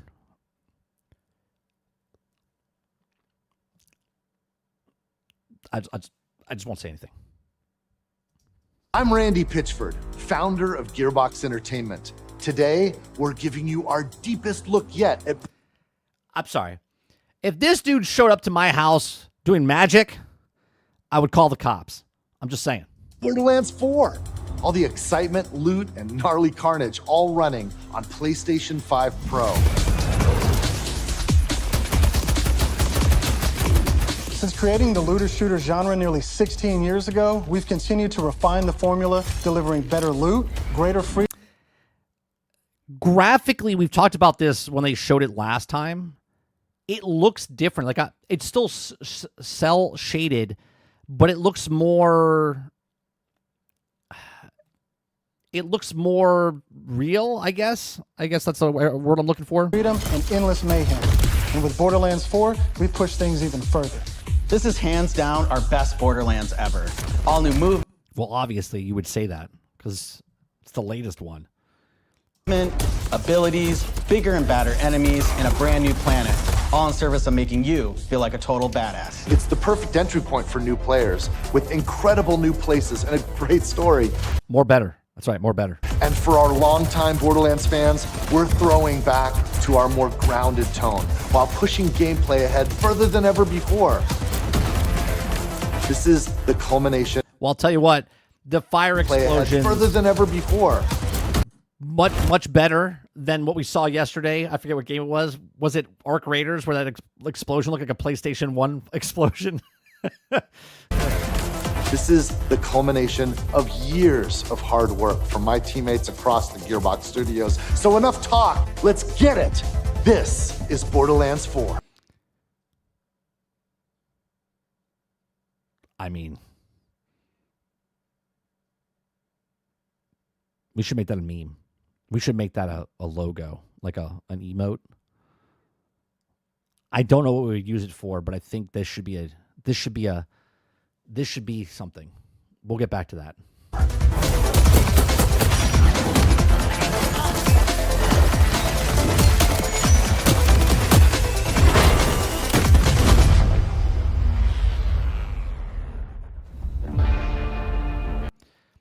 I say this exact same thing, Travis. Who cares what you think? It's exactly what I say to you. Borderlands is an unforgiving sci-fi universe where life is cheap and guns are plentiful. Hey, they got the green gun that we were using in Borderlands 3 right here. And guns are Right here. plentiful. Shooting the Xbox gun. Shooting that Xbox gun. You play as a vault hunter. Okay, so that's the 4. Here's something I'll say right off the bat. I think they need more characters. I would have liked to see more character choices at the beginning, not just the 4. I get it; they're trying to keep something, where they had 4 and the 4 and the 4, but I would like to see more characters to choose from. I actually thought they were actually going to give us an assortment of the characters from all the other ones. A badass mercenary with powerful abilities called action skills. Today I'm playing as Vex, our new siren. She wields supernatural phase energy to devastating effect. She can use that energy to empower herself, or... So, okay, first off, is she... She can use... Is she... I know you were talking about this last night. Today I don't think that's Ava. It could be. I'm trying to look at the face. This takes place how many years after? Do we know how many years this takes place afterwards?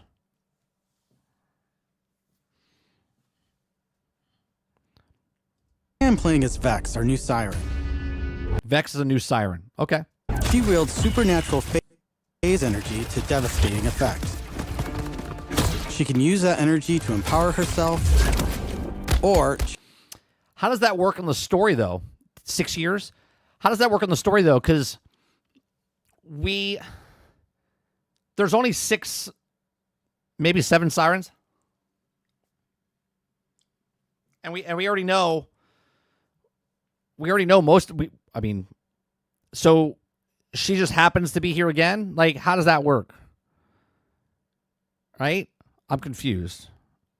But I guess it could pass to anybody, right? So channel it to conjure deadly minions that fight alongside her. And because everything's better in co-op, I'm joining as Rafa, a former TDR soldier who wears an experimental exosuit. He can destruct an arsenal of weapons. That's like cool. Razor-sharp arc knives. Kind of reminds me a little bit of Zero, and a mixture of the mech. These are 2 of our 4 new Vault Hunters that you can play at launch. Borderlands 4 takes place on Kairos, an all-new planet steeped in conflict. For thousands of years, the Timekeeper kept the planet hidden, controlling its inhabitants with bolts, cybernetic implants fused to their spines. Anyone who stepped out of line was brutally crushed by his army of sin. I don't know if that is. I mean, it could be. I would have to go check out. Now, obviously, Ava, when she's in Borderlands 3 and it's 6 years later, she does look older than 6 years from what Ava is. but we'll see. Synthetic soldiers known as the Order. That is until 6 years ago when Elpis showed up. This rogue moon was teleported away from Pandora at the end of Borderlands 3 by the legendary Vault Hunter Lilith. When it reappeared across the galaxy, Well, obviously Lilith is not dead. it crashed into the protective veil around Kairos. The results were devastating. A planet-wide cataclysmic event that disrupted the Timekeeper's perfect order. Now people all across Kairos have started rising up. Some even ripping out their bolts. And chunks of their brain along with it. Here it comes! That's the situation our Vault Hunters have crash landed into. A planet ready to explode, and you're the spark. As you explore, you'll meet a cast of incredible characters. Fan favorites return, like Zane and Moxie. You'll also meet new friends like Rush. And as always, Claptrap is along for the ride. Last but not Rorik says Ava would have the powers of Maya. True. least is Echo 4.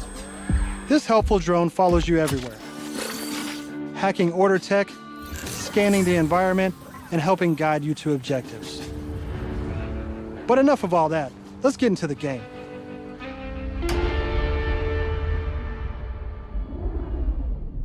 Thanks.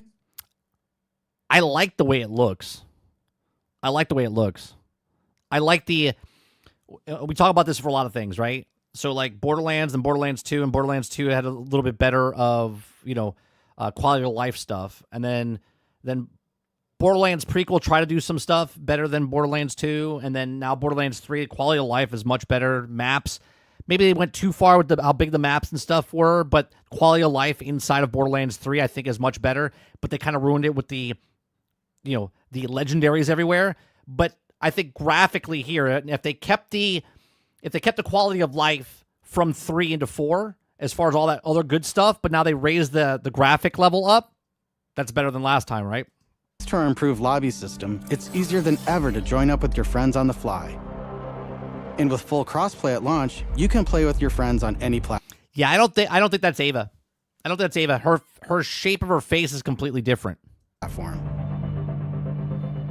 Today, we're venturing into Terminus Range, a frigid, mountainous region. This is just one of the 4 zones on Kairos that you can seamlessly explore. There's next to no loading time, just endless looting and shooting mayhem. For our current mission, we need to break into a secret black site located deep in the mountains. One of the Timekeeper's generals, Vile Lichter, has been conducting grotesque Liquor? Hardly know her. experiments on locals. It's up to us to stop it. All right, let's get moving. Here I'm using Glide, one of our new movement abilities. I want to say it's cool that you're gliding, but I feel like it's just I don't know. I feel like it's the grapple hook in like Halo. Do you know what I mean? They just kind of put it in. Obviously, the grapple hook's cool when you're doing it. I don't know if this is going to be a big game changer for gliding. Now, obviously, jumping puzzles and stuff like that, like you're doing right now, you jump across a large gap and then grab onto something. I get it. Along with dash, double jump, climbing, and point grapple, these make getting around more fun and add a ton of utility to combat. All right. Here's the thing, right? Yesterday, I'm playing Mo, okay, and I have a mech. I have guns in the game that are so powerful that I never get into my mech.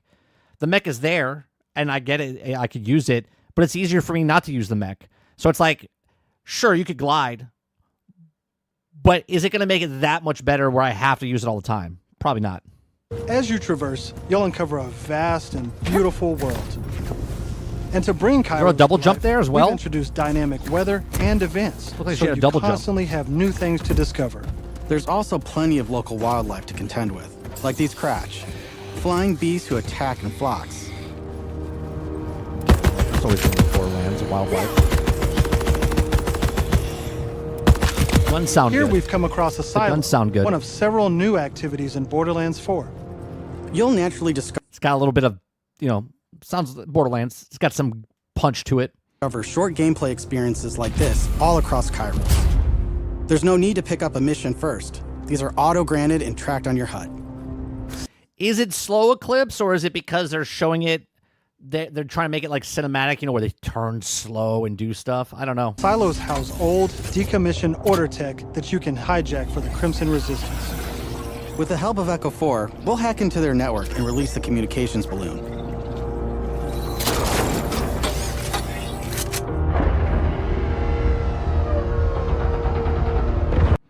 One's not antiquated to the other, though, Travis, as far as Dark Ages and Borderlands.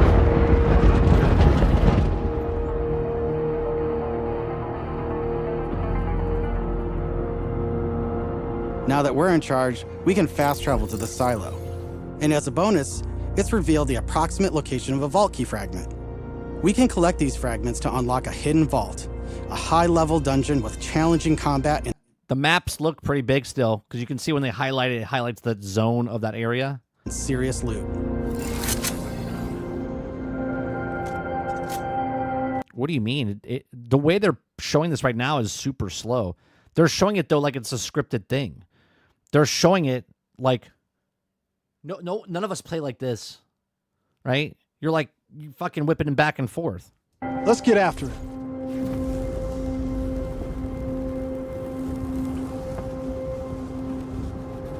That could be two Eclipse. There could be perks in the skill tree that make you run faster or move faster.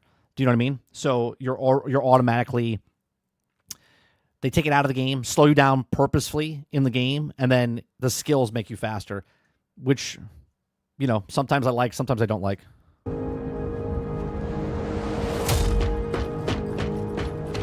That's what I just said, though, Travis. That's what I just said. I said they're showing you cinematically like that. I'm glad we're on the same page. Another nice thing about silos is you can zip line up and take off.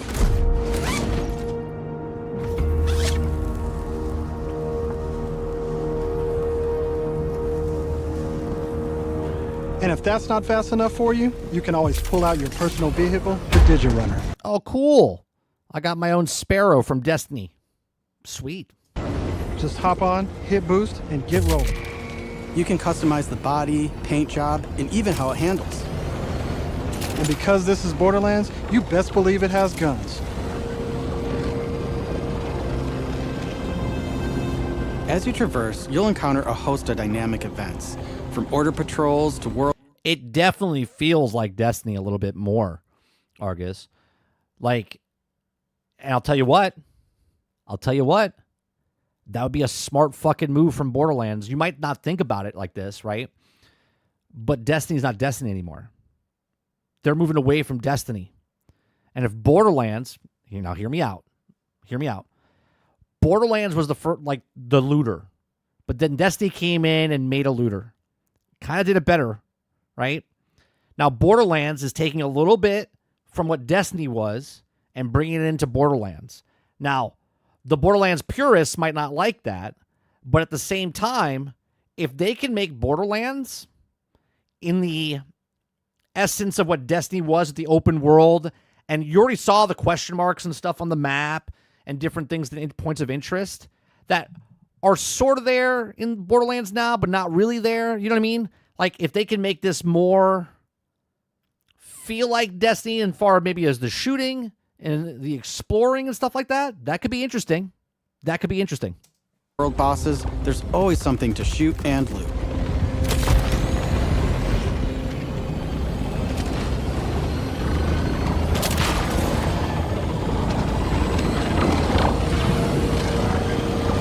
All right, we're coming up on an order outpost. Let's see the new movement abilities in action. It doesn't look slow. It seems exactly the same. Chaining our Maybe a new little bit traversal sluggish. abilities together Maybe a little bit makes sluggish. combat more dynamic than ever. Slow down the combat a little You can bit. dash in and out of melee attacks, dodge projectiles, or quickly reposition to gain an advantage.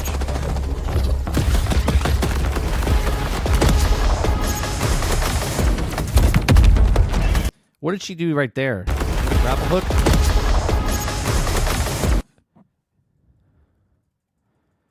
She had like a little grapple hook there, and then she swung. So she hit the grapple, then swung herself up, and she glided. All right, cool.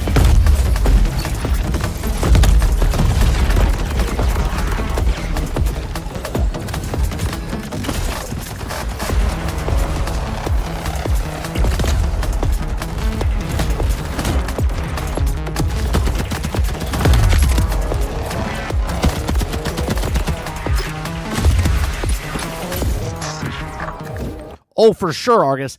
Borderlands guns and stuff are great, but now if they can ramp up that other part that Destiny was doing and bring it in, so you're bringing the guns with this from Destiny and kind of, I mean, even the graphic-wise, they kind of made it more crisp and stuff, you know what I mean? So it seems to me that they're trying to fill that void of a new Destiny's not there, and maybe they'll fit that mold.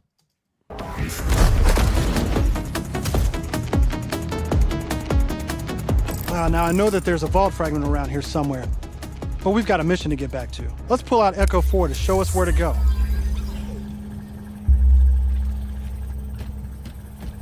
We're meeting up with none other than the Tigra Partali herself, Amara. She's a former vault hunter and exotic pet sitter from Borderlands 3. She came to Kairos in search of Lilith and is now helping us take down the Timekeeper.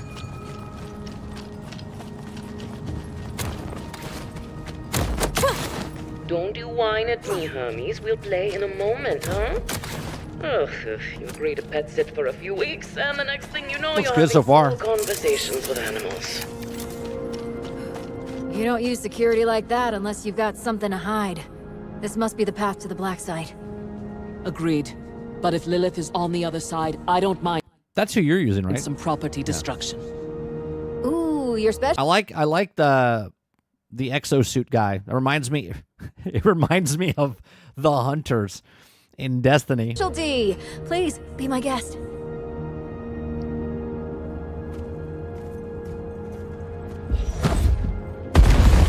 Come, let's throw some light on this black site of his. This place is crawling with You don't like the graphics? See, I'm okay with the graphics because it's evolution from Borderlands 1 to 2 to 3 to 4. creeps. Clear them out. Co-op has always been at the heart of Borderlands, and we've put a ton of work into making it better than ever. Our improved Forget lobby it. was just the start. You can also set your own campaign difficulty. Those were terrible shots. Look at Better than the ever. shots here. Our improved lobby Missing. was just the start. Jumps. You can also Who is he shooting at? set your own Who is he campaign shooting at? difficulty He landed like independently of one the of those rest of the shots. party. This way, everyone can tune the experience to their liking. And you don't have to worry about Loot Ninja stealing your drops, as loot is always instanced for each player.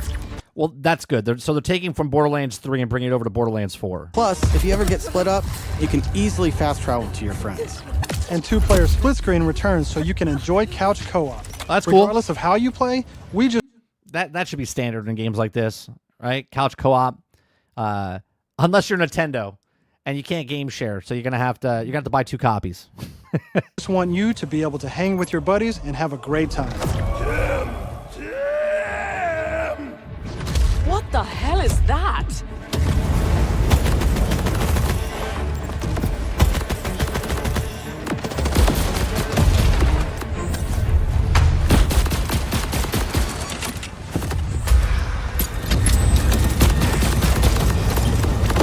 I don't know, because I'm playing Borderlands 3 right now, I'm a little excited about this, even though it's in September, but it looks good. I like it. I like what I'm seeing.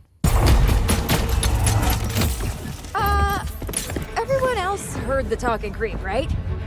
Tim feels like the product of Lictor's twisted mind. Another of his experiments. If he's doing this to creeps, I shudder to think what he's doing to Lilith. We need to get inside. That air vent. Let's check it out.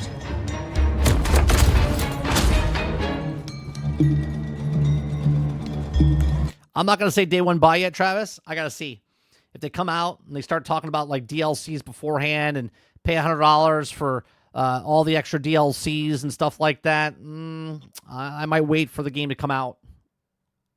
You know what I mean? Like if they're adding stuff, I want to see what the what the business model is of Borderlands 4, if it's just a game and make a game, sell a game, or is it going to be like get all of this extra microtransactions, or is it Borderlands? Hermes is really creeped out in here. Not me, obviously. Hermes. Now that we're in the black site, let's take a moment to talk about loot. Okay, so they kind of reworked the system here. Okay. I like it. I like the way that it's set up now. In Borderlands 4, each piece of gear comes from one of 8 manufacturers with their own characteristics and trademarks. There's Jacobs, with crit-friendly black powder weapons, the elemental expertise of Maliwan, Vladoff, who solve lower accuracy with more bullets, the toss to reload Tedior, or Torg with explosion! Good. Love a good Torg. Love a good Torg. We also have 3 new ones. The Order with powerful charge and release blast, Okay. Not a big fan of that, but we'll see when I use fully it. auto rippers, The Ripper seems like a good one. and the reliable, easy-to-use Daedalus, which can use multiple ammo types. Oh, that's cool. That's cool. But that's just the start. We've introduced an all-new licensed parts system. This allows for behaviors and abilities from multiple manufacturers. Oh. Oh. My brain just exploded. So now I can So now you're telling me I can get a gun. We can have the same gun.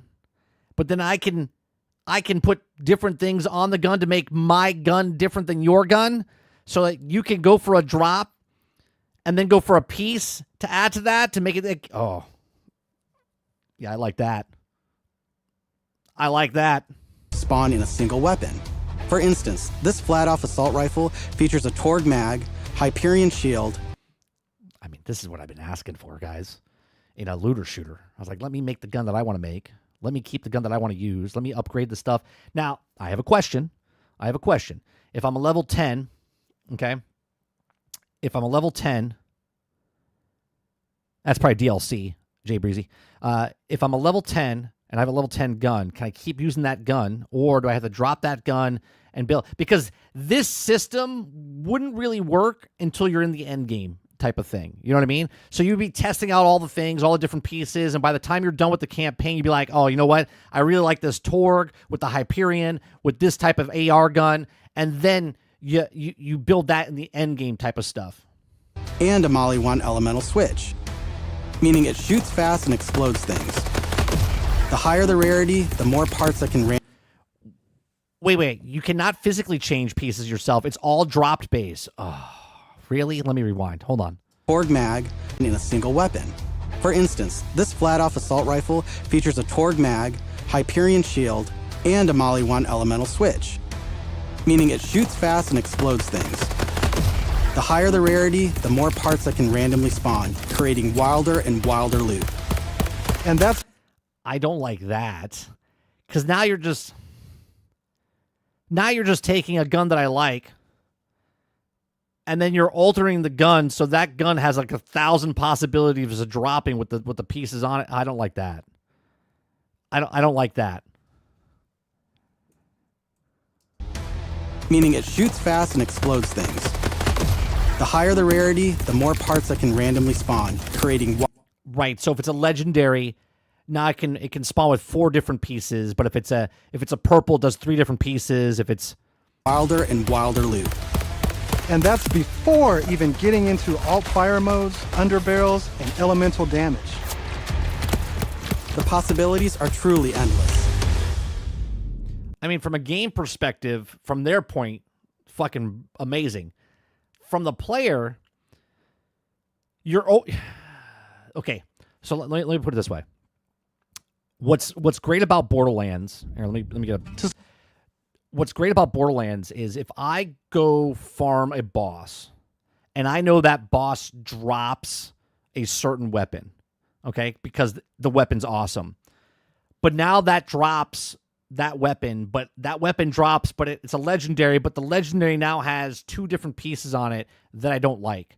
Now it's even longer for me to get that. So now I'm farming that boss to not only get the drop, but now I'm trying to get the drop with the drop with the drop with the drop, like the four architecture pieces on it that makes the best gun. And that exponentially goes up, which makes it longer to grind for, which then gives false like padding for it, where it doesn't need to be that. You understand what I'm saying? Because let's just say you want the pure gun, and the pure gun is the best gun, but now there's all these other pieces, so now you're looking for the golden goose of the golden gooses. Does that make sense? To support playing with your favorite manufacturer, we've added enhancements. This new type of gear replaces artifacts and provides bonuses to specific manufacturers. So there's artifacts on top of the randomness of the pieces. Take my current enhancement. It adds a kill bonus to all guns with deadless parts, along with more reload speed and critical damage. This lets you min-max your build around your favorite manufacturer, immediately turning just okay guns into amazing weapons. Finally, Yeah, but you're going through so many guns anyway. I don't know. I would have to see this in action. we've heard your feedback, and we've overhauled our drop rates and loot across the game. Like, just, okay. So the gun, the upper gun, like this gun right here, right here. Well, I'll talk about the blue one, right? The blue gun. Okay. Let's say this is like the one all be all, right? It's got the perfect build on it, as is. But then you happen to get the same gun again, but it has 2 different variations of pieces because it's blue. It would have 3 if it's purple and 4 if it's legendary. And you're never going to get this drop again. And you can't, again, I don't know, maybe they say it in the video, but can I scrap or save a piece and try to attach it later? Or am I just shit out of luck? It's always a random roll. Because now you're not just getting the gun. There was a quintillion guns before, but now you're just a quintillion guns with quintillion times 4 different pieces that you can get on it. That seems a little much. We've worked hard to make sure all our gear feels better than ever, while also making rarity matter again. This makes for our most satisfying loot chase ever. And at the top of everything are legendaries. These have always had unique effects that you won't find on any other piece of gear. But in Borderlands 3, they drop too often. I got legendaries from a vendor multiple times last night. This not only devalued legendaries, it made everything feel less valuable. Yeah. So in my playthrough right now in Borderlands 3, I've used 3 guns as my main gun. I used a gun from 1 to 7, 7 to 22, and then 22 to 40. That's the whole playthrough with 3 guns. All legendary, by the way. All legendary. In our new system, not only do all guns feel great, but now legendaries will truly be special events. We've added the magic back to our loot chase, and we know you'll love grinding all that great gear on Kairos. But let's get back to combat so I can show you my favorite thing, ordnance. This is the new gear slot for grenades and heavy weapons like rocket launchers. Okay. So are rocket launchers their own separate thing? They don't take a slot up? They just get their own slot? Instead of taking up a gun slot and ammo, ordnance now has cooldown timers. So it's an alt. They've taken a rocket launcher heavy gun and make it into an alt. So basically, the rocket launcher or the heavy gun is my mech with Mo right now. No more saving the big guns for boss fights. Now you can blow stuff up as often as you want.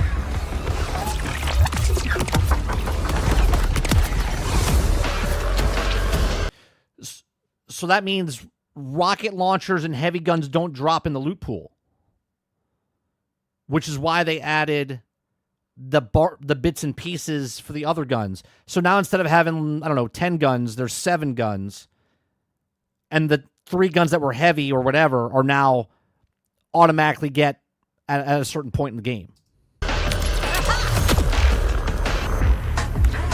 Before we go further, let's talk a little bit about action skills. Every Vault Hunter has a set of 3... Okay. Skill tree, okay. Mission map, inventory skills, SDU, customization, skill points 5. Unique action skills. These are class-defining abilities with devastating effects. Up until Vex creates a phase explosion, dealing damage to the nearby enemy, fully restoring her health. While active, Vex can use Elden-Rich Blast that gains increased the movement speed. There you go, Eclipse. There you go. They made you slow on purpose so you can build up, so you can change the movement speed as a skill. I talked about this in was it Back for Blood? I was like, I don't like that game because you used to be fast in moving in like Left 4 Dead, but then they took it out, and in Back for Blood they so if there was a scale of speed 0 to 100, they knocked it down to 50. And then they put cards in the game to bring this 50 back up to like 75 to possibility going back up to 100, right? So now they've made the speed like you were talking about, where the speed felt like it was different, and now you have better movement speed with the actual thing. Now they've done this before with your speed was fast, and then certain guns that you had on you would make you move faster or whatnot, which has always been there. But it seems like they've slowed you down, so it's actually a skill-based thing now. now, I'd been using Incarnate to deliver powerful phase blasts. But let's switch it up to Phase Familiar and pull out Trouble. As you can see... Even this... Oh, wait, I want to go back. Hold on, sorry. Did I miss it? Yeah, okay. So, press LB to fire the blast from her offhand, dealing damage to nearby enemies impacting. Dealing gun damage reduces it. Press and hold L1 to end... Okay, and early partially refuses cooldown. Okay. Up until now, I'd been using Incarnate to deliver powerful phase blasts. Okay, this next one. Phase, Vex is joined by her minion Trouble, then killed Trouble, was also respawn after cooldown. Okay.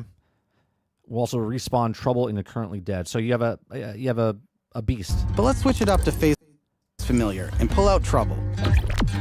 As you can see, each action skill... So Vex and her minions gain increased movement speed. Yeah. So they're trying to make you feel like there's something there.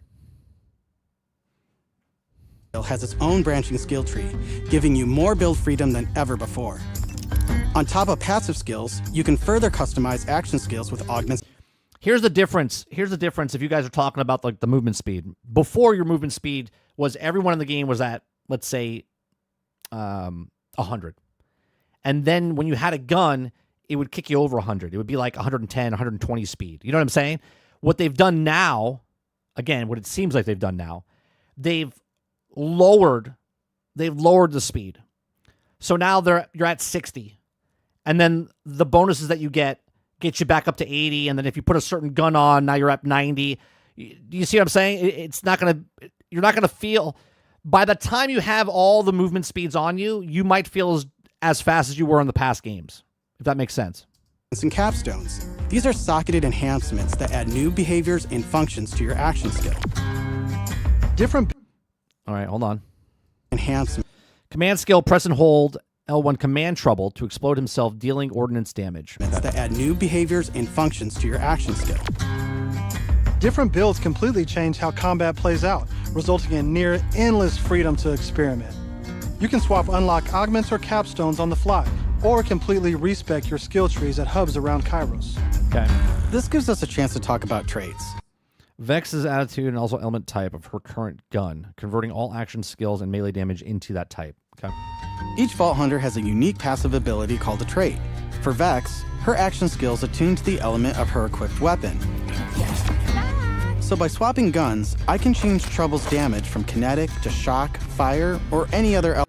That's cool. So on the fly, so if you're going up against a boss and they're water, let's just say you want fire and ice or whatever. I got it. Elemental type.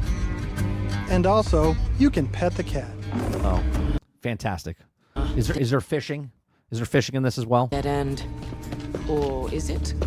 Let's see where this vent takes us. Gods. Are those test tubes?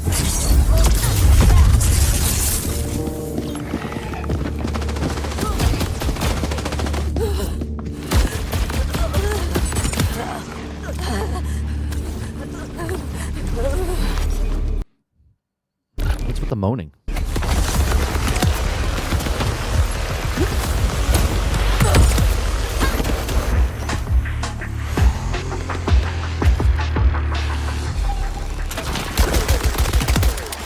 Quintard says fishing would be sweet.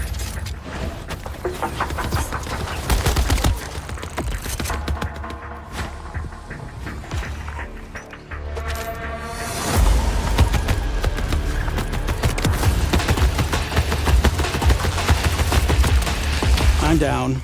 But thankfully, our fight for your life mechanic makes a return. Of course, I could have avoided it in the first place if I had just used my ref kit. No, my build is like that. I go down on purpose and to just keep getting that second wind. This new piece of gear provides health and other buffs, like temporarily boosting my elemental damage, rate of fire, or movement speed. I'm almost afraid to ask what's in the tube. Oh, look at these guys. Are those crystals growing out of them? By the way, if you're looking to experience the story again or just grind for loot, we've added full mission and boss replay. That's right, no more save loading to run bosses. That's nice. That's a nice quality of life right there. Now you can return to the arena and use Moxie's big encore machine to spawn another run. But we'll talk more about endgame later. For now, let's jump ahead and show you something truly badass. In Borderlands 4, our bosses are bigger and better than ever, putting all your new skills, gear, and abilities to the ultimate test.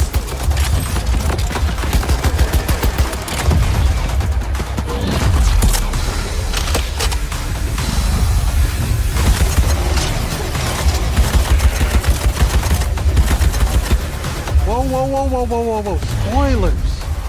That's enough of that for now. That's interesting. But we look forward to showing you much more this June at our first hands-on gameplay event.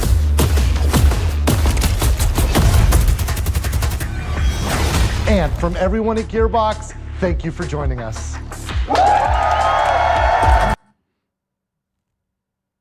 What's the ratio here? What's the male to female ratio? Because people are going to bring it up. Also, I'll say it because I just think it's funny. Someone's going to bring up in some way, shape, or form there's too many white people there. Too many white people, not diverse enough. Thank you for joining us. I don't give a shit, but it's just funny to me.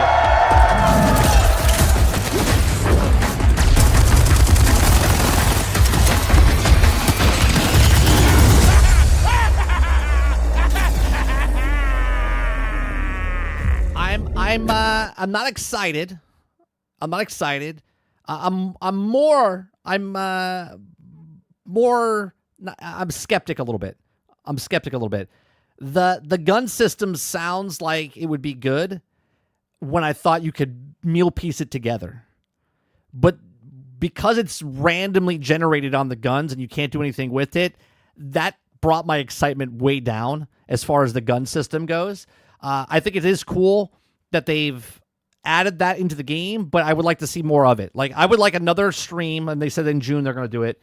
I want to know more about the customization of the random thing.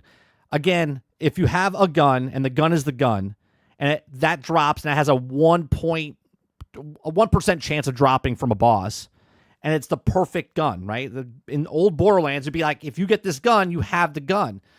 But now, if a legendary drops, it might not be, I'm going to call it a purebred, okay?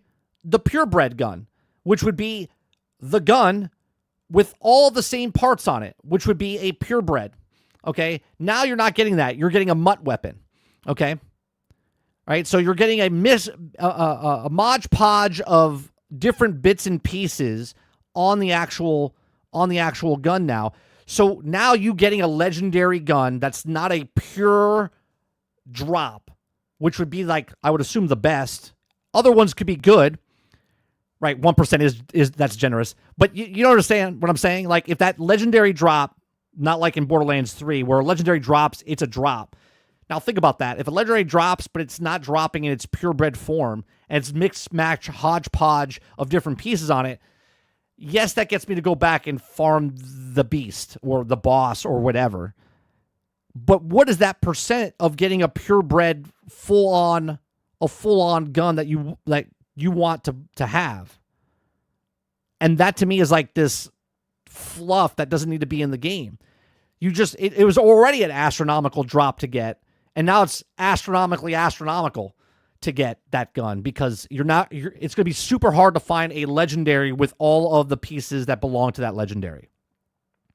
So I don't know if they want to do some sort of system. And again, I'm just spitballing here. Maybe they have more to it to explain more of it. But if I find a legendary weapon and I can dismantle the gun but keep a part, right? So maybe I got the stock and I save the thing, destroy the weapon, keep the piece, and then get the weapon again, farm it, and then has something else, and then I take that piece off and keep that, and then I could put it together to make the, as you're saying, like an ultra legendary, right? It would be a purebred legendary. The legendary that drops now in Borderlands 3 is all the parts that belong to the gun.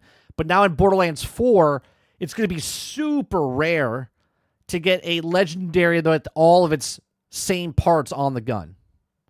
I don't know. I don't know how I feel about that. What if ordinances are the drops? Sure. Like I said, I just have to know more of it. I think the legendaries should be random, but for everything else, you should be able to build it. And then, like you're talking about. Yeah, I just feel like it was super astronomical, which is why you like a looter. But now you're making it astronomical to get that drop. And I don't know if I like that. Because I think once I get the gun, I'll be like, all right, I got the gun. I don't know if I'm going to have the...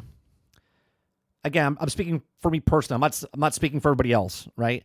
For me, if it was just a gun, like in Destiny, if I got the Fatebringer, I got the Fatebringer, right? But now if I get the Fatebringer, but the Fatebringer has the Torg pistol handle grip on it, and then it has, I don't know, whatever else the ordnance, whatever, order, whatever, new faction, the actual barrel. It's like, I don't know if I want to keep farming to see if I can get 2 of the 3 or 3 of the thing or 4 of the 4. That to me, it just feels like just false fluff for the game. You could have taken that fluff and put it somewhere else in the game. Titan says special currency to weaponsmith would be cool. Something. Again, we're talking end game here, right? End game here, where once you're playing through the actual the game itself, you're testing out weapons, you're putting different mods on the things, different aspects or artifacts, whatever. Like, that's what you're doing throughout the game. But then the end game, when you're grinding to see if you can get that gun, there has to be something else put in there. Otherwise, to get it, it's going to be like, I don't know, a unicorn. Just play 2 if you want to know how it works. How what works, though, Raj? Die Hard's grind. What if the purebred weapons drop first for all weapons? What do you mean it drops first, though, Red? Because you're saying that the first time drops. Okay, so the first time let's specifically speak a boss fight, and this boss fight drops this specific weapon. And you're saying that the first time has a better chance of dropping the purebred gun, or the very first time is always the purebred gun? Because if that's the case, then it wouldn't be exotic, it wouldn't be legendary. They said they're going back to the old days of. I remember running. Pardon me, I forget the actual gun's name. Is it the Infinity Gun, where it's just a pistol that's just Uzi, whatever it was? Okay. We ran, was it Terramorphous? Is that the guy? Is that the boss? I must have ran it, I don't know, 70 times, 80 times to get that weapon. Just keep running it. We would just run it. We just get on and play and just keep doing it. So I don't know the part system. I just think that if it randomly drops and you can save a piece and then put it off to the side and then get another piece and then down the road you build that gun to be that awesome weapon, that might be a system. Maybe it's an endgame. They said they're going to talk more about endgame, so maybe something happens like that. I don't know. Overall, I think it looks good. I think graphically, I think it's the next step forward for Borderlands. It's still in that, cell shade comic booky type of mood, but it's also, they leveled it up a little bit. The parts thing in 2 was so confusing and unnoticed it to the majority of the players, aka casuals. Right. Oh, you're talking about, I got what you're saying. That's what Raj was talking about. The parts system. Gotcha.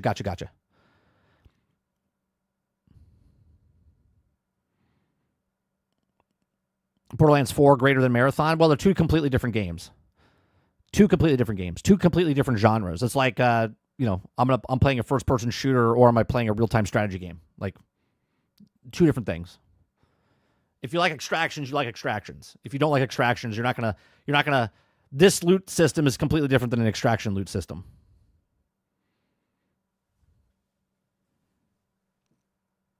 Overall, though, I think I'm not super excited. I'm more excited than I was before because I'm playing Borderlands 3 now. So I'm in that mentality. Are you still thinking minimal viable product? From what we're seeing here, I still need to see more because I want to know what their business model is, Aku, right? Like I'm trying to think of, are they putting out, because they said 1 new planet, right? So there's 4 zones, 1 new planet, which right now in Borderlands 3, how many different planets are you going to? How many different zones are in those planets? And now we're getting Borderlands 4, which is, again, they only said 1 new planet with zones in it. So I don't know how big that is.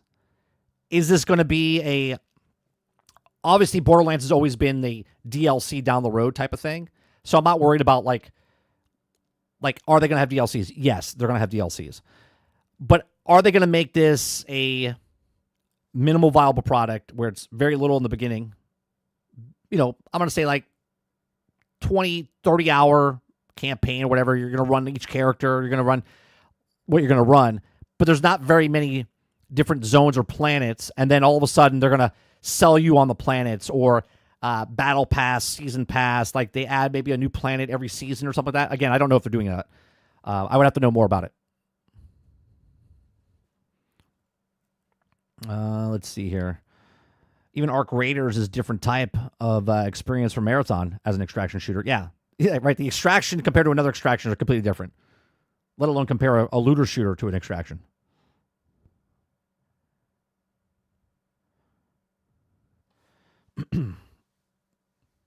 All turns just trolling.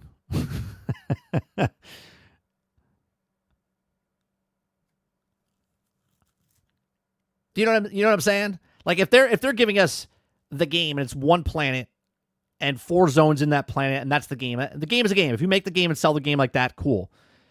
But how many planets do we have in Borderlands 3 right now? Before the DLC, right? There's other. Now, if they sell the DLCs and there's different planets and different things, cool. I'm okay with that. I'm okay if you like the game, buy more of the game. Or are they going to try to monetize it more? I hope not. I hope they keep it as the Borderlands formula. I like the Borderlands formula. You want more Borderlands? Pay for more Borderlands. The DLC, and I think they'll do that because it is a single-player game at its heart with co-op. Red says, I didn't like the different planets in 3. I feel like they made it the world feel small. Anyone else feel like that? My only grievance with 3, Red, is that the maps were so big and there was so much vast empty space in those maps. Like I like the map where it's like 3-dimensional and you can see it. But holy Christ, they could have shrunk it down by like 20%. And I think they could have crammed more in the smaller area, and I think it would have felt better.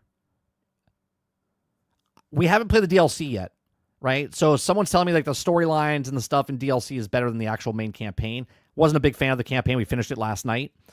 But if they can just shrink down the maps and put more quality over quantity, right? I don't need a world-sized map with nothing to do. I'd rather take a more concentrated map with a shit ton of stuff to do. Right. Starfield comes to mind, right, Quintar? Right? I don't care if there's 1,000 planets if there's 990 of them don't have anything on them, right? Oh, it's vast, great, cool. Now, obviously, it's a comparison, but the point is, if Borderlands has 10 planets, but nothing's on those planets, like, what's the point of having 9 planets? Just have 3 planets and make them better. Right, Quintar. Better to have full planets than a ton of empty planets. Quality is greater than quantity. Give me 4 zones with genuine unique feel, and each of that and how I want it to be. Right, and I think if that's the way it is for the game, awesome. Which in the very beginning when they show the map, where is it? They show the map.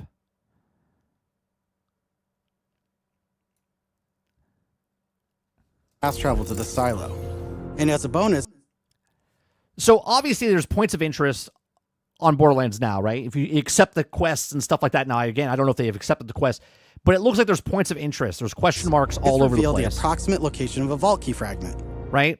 And then when you highlight in certain areas, obviously we can't zoom out here, but as soon as they come to a certain spot, right? If we back up, Silo.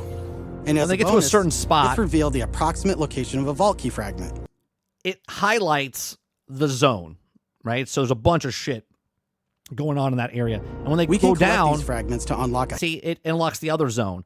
So there's a lot of stuff there. There's question marks there. So I feel like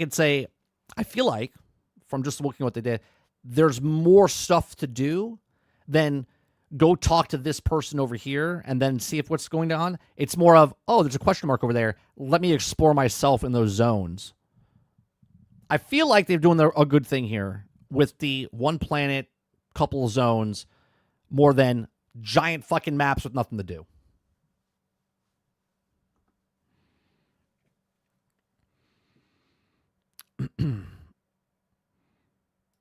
The map reminds me of Assassin's Creed. The map in the new game, Brainchild, or are you talking about in Borderlands 3, where it's just vast and nothing to do?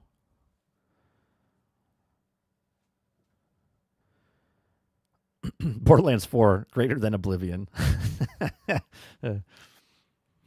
I think the maps now, they're like, hey, people like driving the cars, so let's give them more room to drive the cars, but there's really nothing to do in the maps. Right? So this is another thing in Borderlands 3. Again, maybe in the DLC there's more, but in Borderlands 3, every time there's a car stations, there's more car stations. You could customize the cars, and they're like, well, let's make the maps bigger so they use the cars. And to use the cars, you can find things, and the things that you're going to find are going to make more cosmetics for the cars. Or if you find different cars, you bring them back. They added something to the game that really I don't think a lot of people push into, which would explain why they're automatically giving you a Sparrow type of glider in Borderlands 4 where you can just spawn and drive around. I would assume that's the counterpoint to what happened in Borderlands 3. They're like, yeah, let's make wide open maps. Let's put vehicles in there. And to give more reason to do it, let's get different shaders and stuff that you could put on the cars and upgrade the vehicles. But really, there's nothing there. Really, no, there's nothing there. It's just the maps are so big, you need a vehicle to get around. But we could fast travel. So it's like, once you get there, you don't need the car anymore.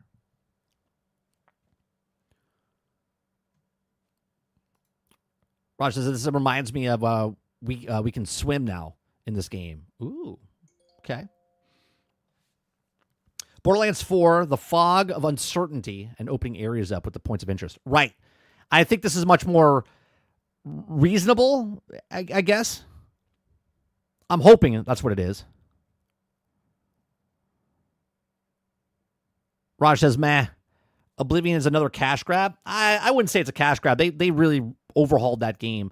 That's a beloved game. If you played Oblivion, the old Oblivion, you know. If you didn't play it and you think they made a remaster just a cash grab, you'd be absolutely right. They're a business. They want to make money. But at the same time, I don't think they did it just to make money because you're not selling like 20, 30 million copies of that game. They're selling it for $50. So I don't think it's a cash grab. It's a 19-year-old game. A cash grab would be what PlayStation's doing with a 5-year-old remaster. That's a cash grab.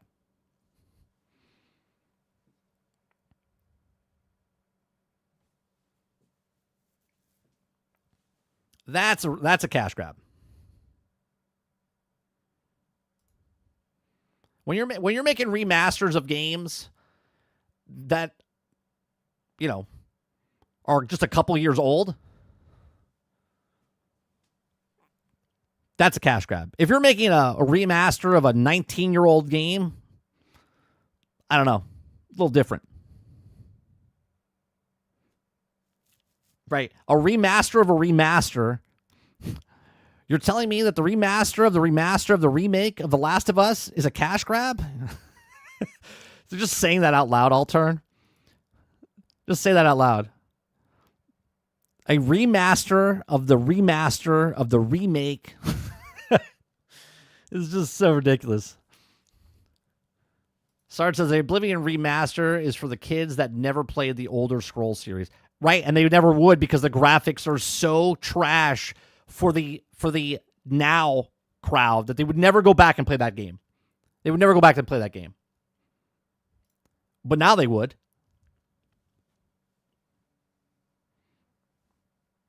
Say it 5 times. Remaster of the remaster of the remake. Remaster of the remake. Remaster of the remake. Remaster of the remake. Remaster of the remake. I did it. I did it.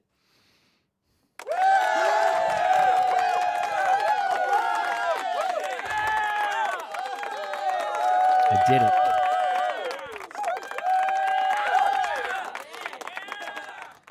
All right, the next story we're going to talk about is that the EA founder discuss future of the console is the cloud is everything. Uh-oh. Could I be right? Could I be right again from years ago? Who knows? I don't know. If you guys like what I do here, we do this Monday through Thursday from 10 o'clock in the morning until noon Eastern. If you like it, hit that like button, hit that subscribe button. If you'd like to go above and beyond that, become a member as little as $5. I go back and forth with chat after I read an article for the first time, give you my thoughts and opinions on it. Then I get your thoughts and opinions. We have a little conversation about it.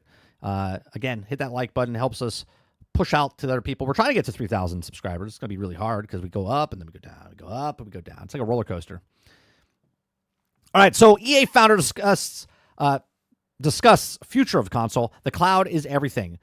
No controversial console will never ever again sell more than 150 million units, Trip Hawkins says. 30 and Still Gaming has also said this. I said the Nintendo Switch is going to probably be the last system to ever hit that milestone, okay, as far as consoles go, because it's going to be really hard because less people are buying consoles. Proven fact, okay?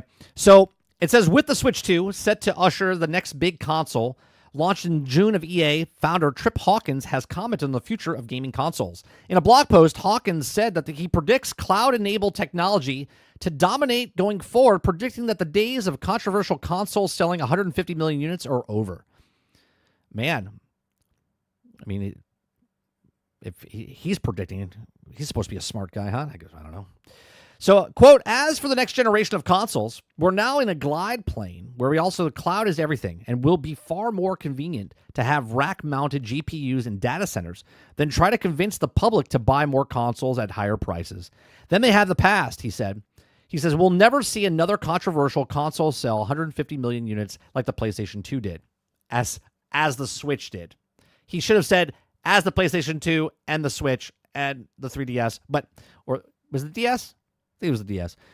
Hawkins went on to say technical prowess of PCs along with existing current generation consoles and newer smartphones might be good enough for people. He says, quote, even for Sony and Microsoft, it will soon make more sense to focus on their game streaming subscription services instead of losing money on hardware manufacturing and marketing. That first story that we did about raising prices for consoles, why would they do that? He quotes it here.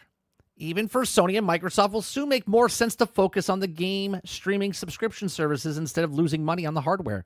This is why they're raising the prices. Make the problem, sell the solution. Okay? Better happen sooner than later for them. He says brands like PlayStation and Xbox can maintain, yet will also be more easily available on PC and billions of smart devices for a win-win amongst the cloud provider, game brands, and players. The original Switch has sold more than 150 million units, and the number is going to climb higher than the Nintendo release in the next earnings report this month. Of course, because Switch 2 came out and they're charging $450 to $500, and people are going, I'm not paying that. I'm going to pay for the cheaper version that they were holding off on. Okay. As for the Switch 2, Hawkins said that he expects it to clear 100 million lifetime sales, but given this earlier comments, he doesn't anticipate it reaching the heights of the original Switch. I would agree with that. I think I actually said a couple of weeks ago that it would probably sell about 110 to 115 million units total. I even said the first year they were projecting 20 million, then they lowered that projection to 14 million, and I said they'd probably get about 10 to 11 million the first year. Microsoft is working on the next generation console that also could include a handheld, while Sony also believes it's working on a PlayStation 6 release dates for both, however, remain unknown. For its part, Microsoft has already heavily invested in the in-game streaming technology, while Sony also allows users to stream games as well. Microsoft has said that the game streaming is just one possible way forward. It'll also continue to release dedicated games on consoles as well. Hawkins left EA all the way back in 1991, amongst other things. He has instrumental in EA in signing John Madden to develop the deal and also become a juggernaut Madden football series. A Madden movie is in the works. John Mulaney is set to play Hawkins, and the veteran executive recently discussed the film, saying that director David O. Russell declined to work with. After EA, Hawkins found the 3DO, he created gaming consoles, but it never took off. So there you go. So this man who's worked in the industry his entire life is also says the clouds. Now, I've been saying cloud is going to be the majority, and people make fun of me, which is fine. Go ahead. If you're here and you know. If you're new, welcome to the show. Okay? I make a bunch of different predictions, and most of the time, not saying perfect in every single way, but most of my predictions come to fruition. And that's not because I'm psychic in any way, shape, or form. It's because I read a lot of articles and read between the lines. It's just what it is. Okay? And cloud gaming, I've said this. You can go back. We do a podcast, which is tonight, Generation X Gaming, weekly podcast that goes over a few of the top stories in the past week, and we rant along the way. Join me and Sarge. We do a thing, and I've been doing that for 10 years. And I've been talking about Game Pass and cloud gaming for about 6, maybe 7, okay, talking about that's where the future's going. And just last year, about a year and a half ago, I said within the next 6 to 7 years, which would now be 5 to 6 years, I said cloud gaming will be the majority of gaming. Now, people think about it as, well, there's no way, because you're thinking that it needs to be like 90%, 80%. It only needs to be about 33%, 34% of the market to capitalize and be the dominant force, which right now you look at it and say, oh, it's never going to happen, right? Someone said that in my channel, one of my comment sections. I took a nice little screenshot of that and said, we shall see. You are now in the Hall of Fame of when it happens, I'm going to call you out. Which, if it doesn't happen, I also want to be called out, because the reason I'm saying it is because that's where technology is going. They're doing that right now with there's people playing Game Pass and games that are present day right now on Game Pass on the Xbox One. They don't own an Xbox Series S. They don't own an Xbox Series X. They're just playing on the One, which is on the servers of the Series S. People are playing on the Samsung television sets, and people are playing on their mobile phones, and people are playing on their, right? More and more people exponentially is going to go up and higher into cloud gaming, because that's where the industry is going. Make the problem, sell a solution, push people towards what you want, and that's the way it's going to be. But these are just my thoughts. Let me know yours in the comment section down below.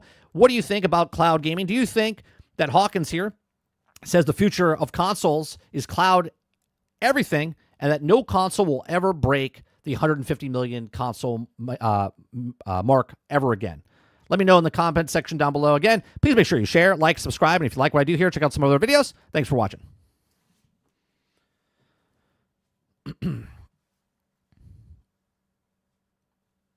Let's see here. Krebsy says, yep, 30's been playing with Travis so long, he's starting to sound like him. For what, Krebsy?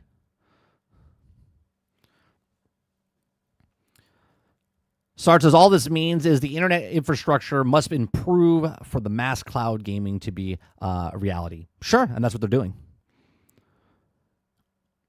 Eclipse says, and with Game Pass, you don't even have to buy the system. Quintar says, no physical copies is a killer as well. Sarge says, if it doesn't foresee the Switch sales to be as good as early on, hardware will be also by, don't think it also must be considering the applications of the hardware. Well, here's the thing. Even if the game comes out, the systems are higher in price, the games are higher in price, so obviously less people are going to buy the systems. Less people are going to buy those games. They might make more money because less people are buying, but instead of having 150 million people buy the system. They're going to have 110 million people buy the system, and they're going to sell more than 150 million revenue-wise because of the price differentiate.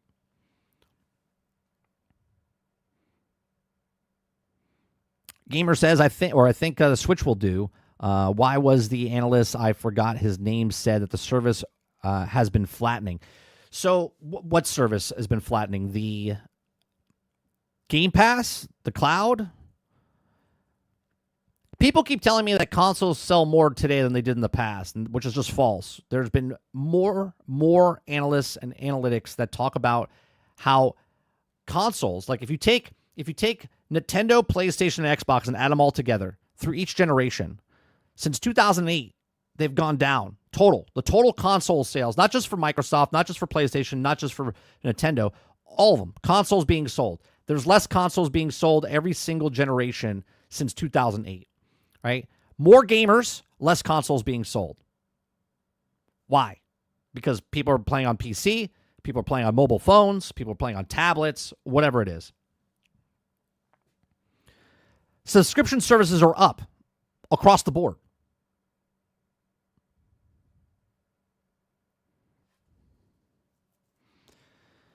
Aku says the only platform that might break 150 is Nintendo, and it's talking sales, not shipped. Right.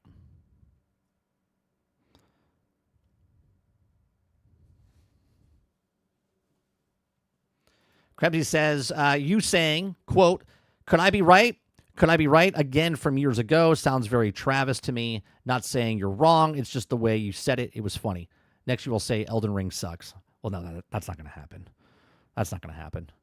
I mean, the only reason I say it, Krebsy, is there's video evidence of me saying it. There's also video evidence of saying things that were wrong. Back in 2000, we thought that Grand Theft Auto was coming out in 2021, 2022, right? Because people were doing the leaks and whatnot, right? So right, I get things wrong. But again, a Hall of Famer in baseball, if you hit one hit, if you're 1 for 4 every game, you're a Hall of Famer, right? I get more right than wrong. I would say I'm batting like a 380, maybe 400, 410.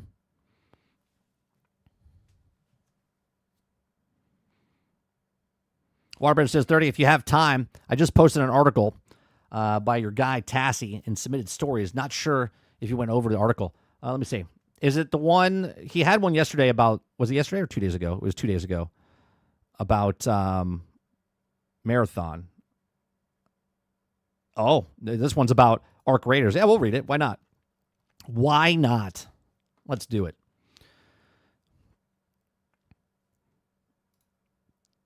Yes, Arc Raiders makes Marathon look bad. That's the story. Thank you.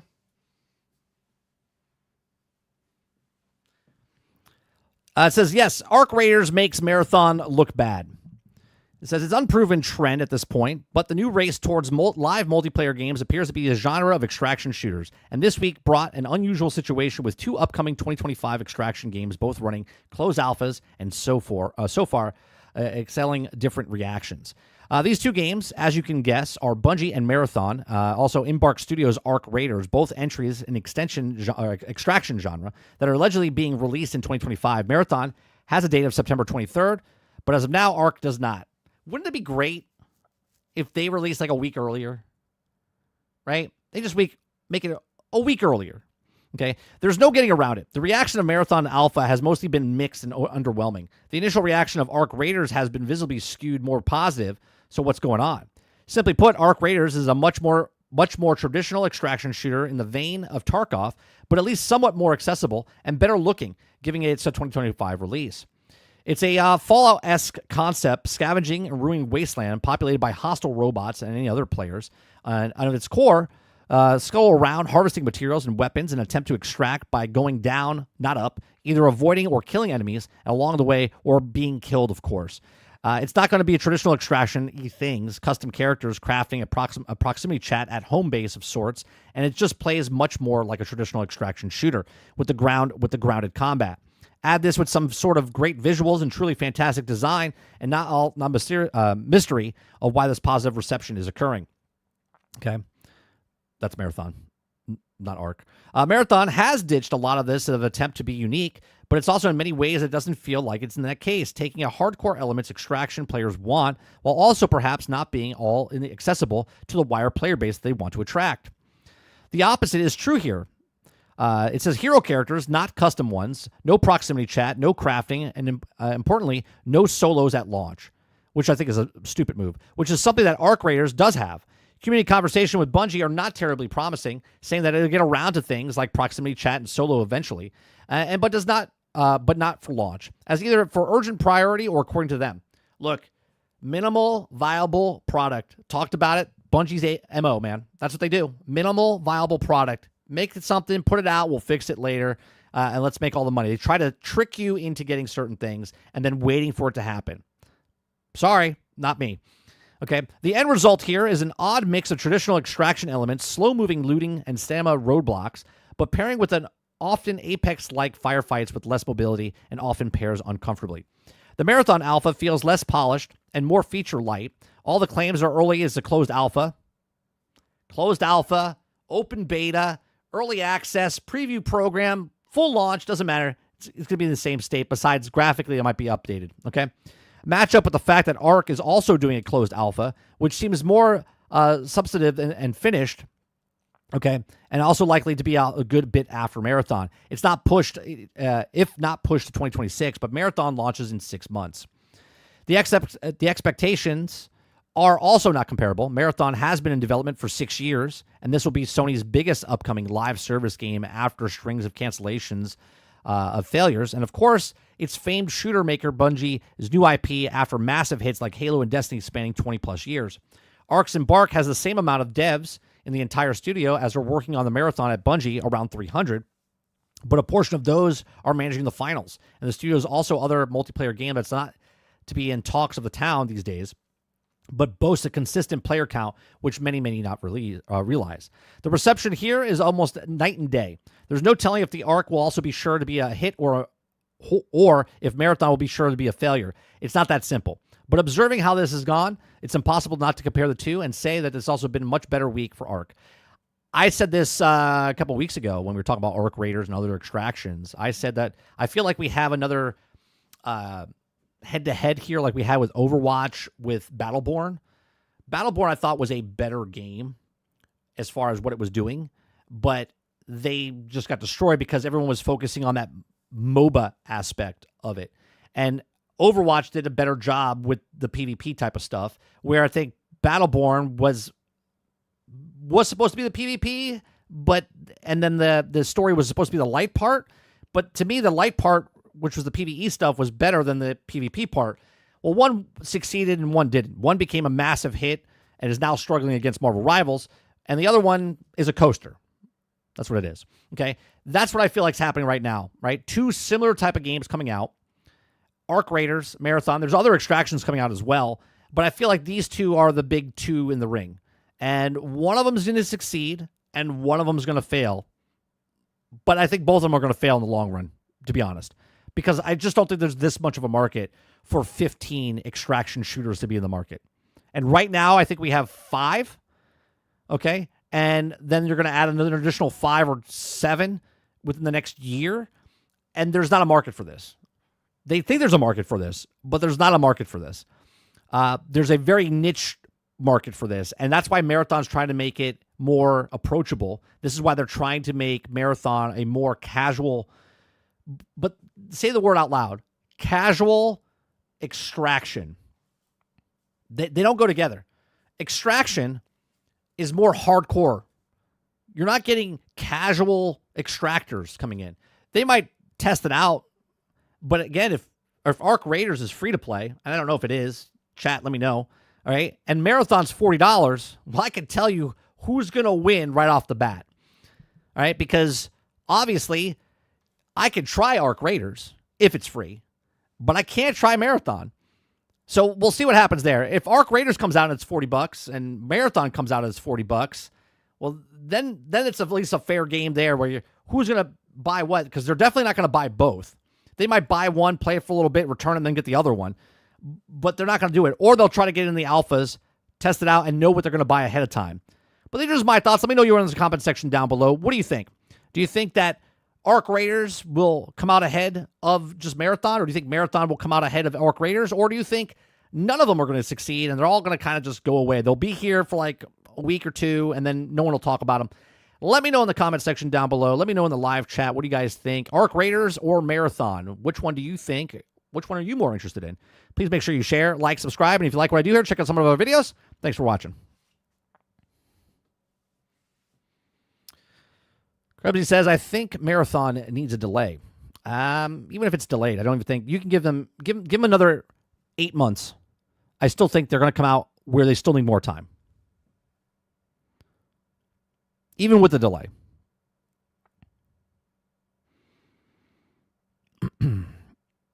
Travis says Battleborn was factually better. Blizzard wasn't a joke. Wasn't a joke back then. So people flocked to Overwatch just because of Blizzard. Kraken says, I hate to keep saying it, but Bungie should have rebooted the OG Marathon trilogy. The Marathon we're also getting is only a Marathon by name. Yeah, no, I agree. I agree, Kraken. Jones says, rip Battleborn. Aku says, right now, someone is in trusts that has shown both AMD numbers and PlayStation numbers. It seems like 80 to 100 million shipped, 60 to 70 million sold. Sales are slow. Clip says, Battleborn was not better than Overwatch. If it wasn't, it would have survived. But they were two different games, right? What do you know Battleborn for? Do you know it for the MOBA, or do you know it for the single-player campaign? What did you play? Because the single-player Borderlands-esque type of game where there's a skill tree and it was like a roguelike type of thing. Like every time you went in for a run, you would pick your abilities as you went up, and then at the end, you would level up your character as you go. Right? You played the MOBA. Correct. And as a MOBA, it was worse than Overwatch. But Battleborn's single-player campaign and what you did in the PvE was a better game, but they marketed it as a MOBA. And if they kept it as a single-player game, it would have been like a Borderlands. It would have the snarkiness of Borderlands, the comedy and stuff, the bosses that you went against, and they could have kept adding to it. But we live in a different world now.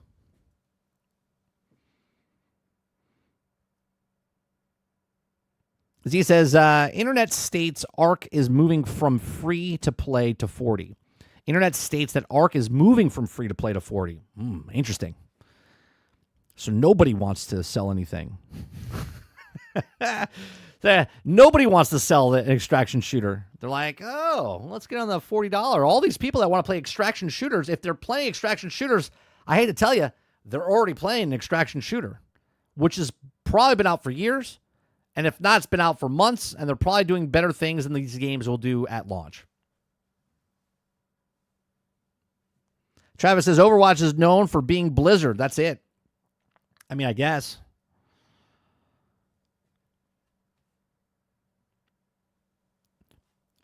You know, a lot of people were complaining since Overwatch came out. They should put a PvE, PvE, PvE, PvE. And they're like, yeah, we're going to give you the PvE. And then they decide not to do. Meanwhile, Battleborn had PvP, had PvE. It was a good campaign. Much better story, okay, than fucking Borderlands 3. I'll tell you that. I like the cast of characters. The boss fights were fun.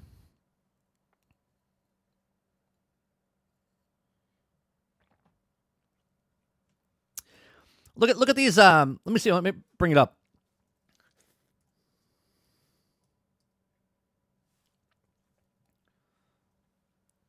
Look at these characters. These characters were cool. Do we have? Yeah. Here, let me bring this up.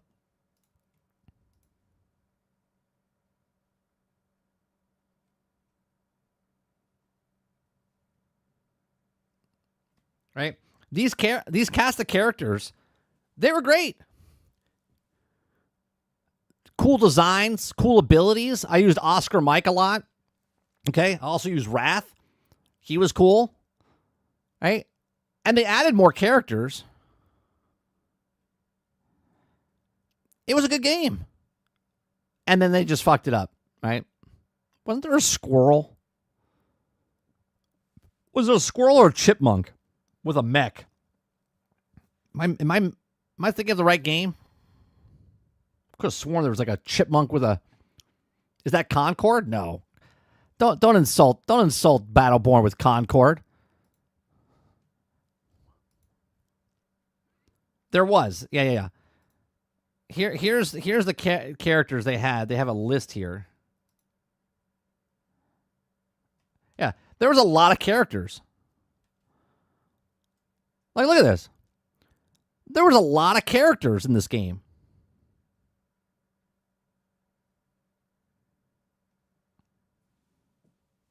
Oh, it was a penguin. It wasn't a chipmunk. That's right. It was a penguin. This was a good game. Not a great game. This is a good game. The single player, I'm pissed. I want this game where I can still play it. I can't. It's a coaster.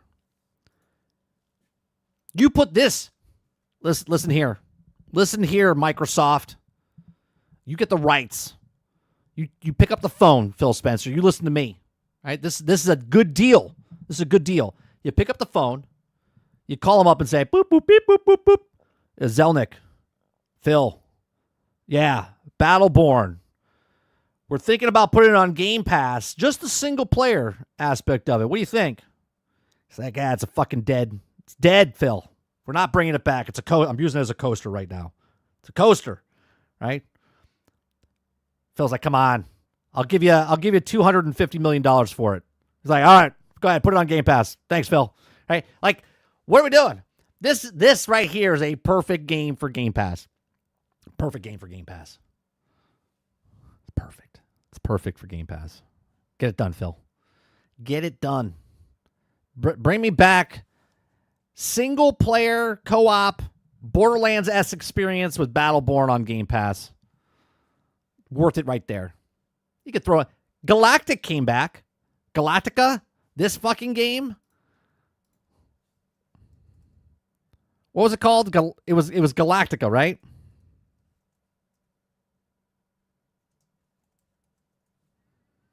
No, not Galactica. No, what was it called? It was another MOBA. What was that game called?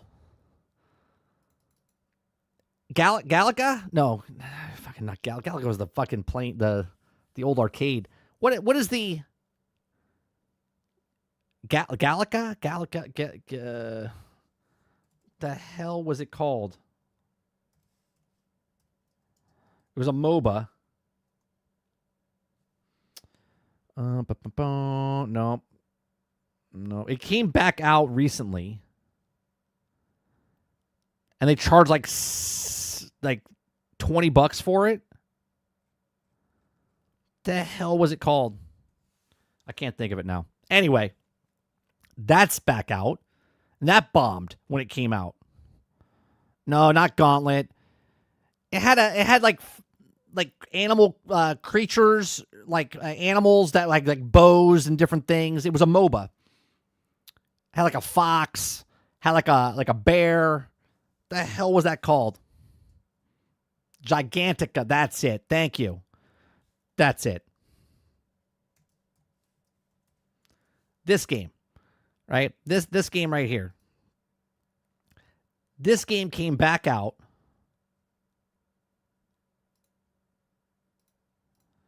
And they charged money for this shit. You guys don't remember this game?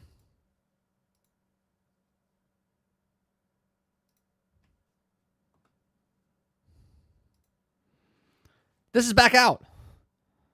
This game's back out. And Battleborn was better than this game.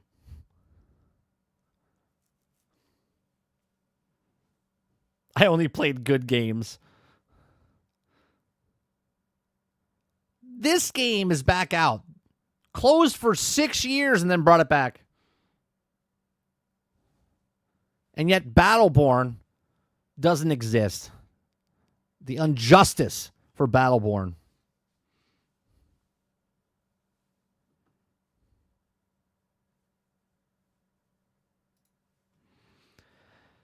Aku says 30. Battleborn failed because it didn't have a lot of marketing, and the comparison to Overwatch, it really wasn't polished. Gunplay in Overwatch was much smoother, in my opinion.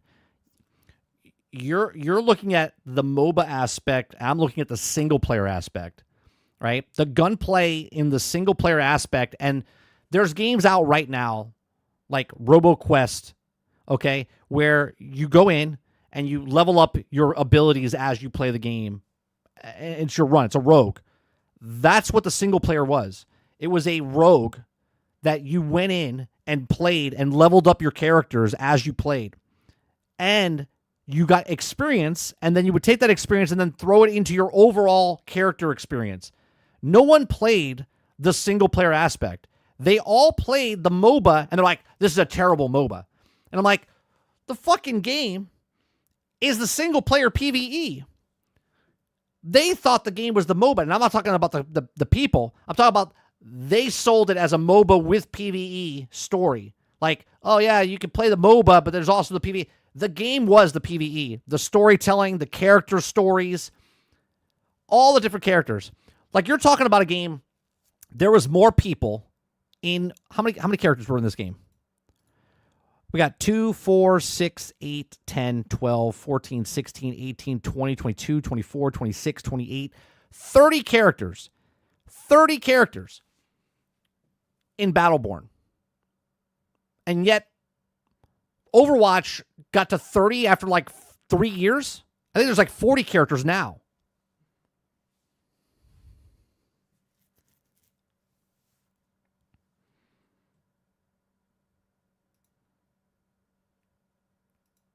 Was it perfect? No. Not in any way, shape, or form. They stopped supporting it because, again, they marketed it as a MOBA. And nobody gave a shit. Why would I play a MOBA when there was already better MOBAs out there?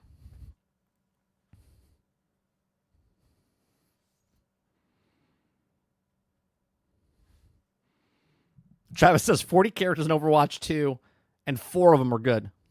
I didn't play Overwatch 2, so I don't know.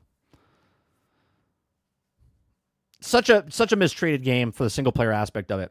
The story was fun. The boss battles were fun. The level designs were fun. I wish I still had gameplay. I would watch it of my gameplay through it. I love that game. I loved leveling up all the characters and all the things you could do. Think of Borderlands, of all like the badass abilities that you got, like when you do certain things, and you got. That's exactly what was happening in Battleborn. Battleborn had these incremental things, easy co-op, okay, that you could play with people. Boss fights were good. Dialogue was fun. Gunplay was good.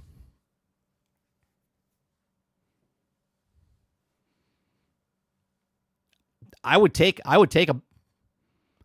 Battleborn characters and put them in Borderlands. Hell yeah, there were so many good characters.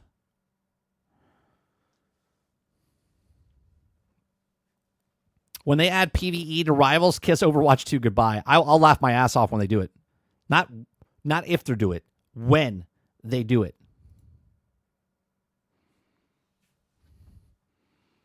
Still can play Battleborn on PC with mods. Can you, Quintar? You can still play the single player Battleborn on PC?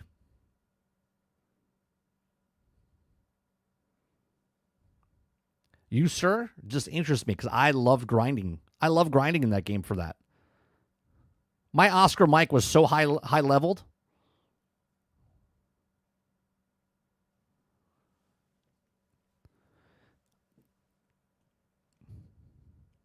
I'm gonna have to look that up. That's one of the things I'm gonna get. When I get, yeah, I removed the online requirements. Yep, it removed online requirements. Oh God, I fucking would love that if I was on console. I'm gonna look into that when I get my new PC. that game's gonna live on my PC. I'm gonna play that on my off time because I love grinding in that game.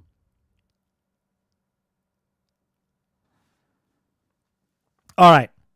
It's 1 o'clock. We're almost 1 o'clock. That's going to do it for me today. I appreciate you guys coming out, hanging out with us. If you like it, hit that like button, hit that subscribe button. I do appreciate you guys coming out. Look, there's a lot of content out there that's a lot of same. People do the same thing all the time, okay? I try to make my show a little different. We're a small channel. If you like it, hit that like button. Hit that subscribe button. If you have to go above and beyond that, become a member as little as $5.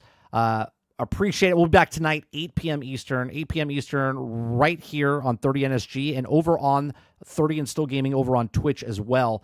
We do a podcast called Generation X Gaming, a weekly podcast that goes over a few of the top stories in the past week, and we rant along the way. You can watch it live on Twitch, but the past broadcast will not be put there. You can listen and watch the past broadcast right here on YouTube, or you can listen to it over on iTunes, Google Play, Spotify, or Anchor.fm as well.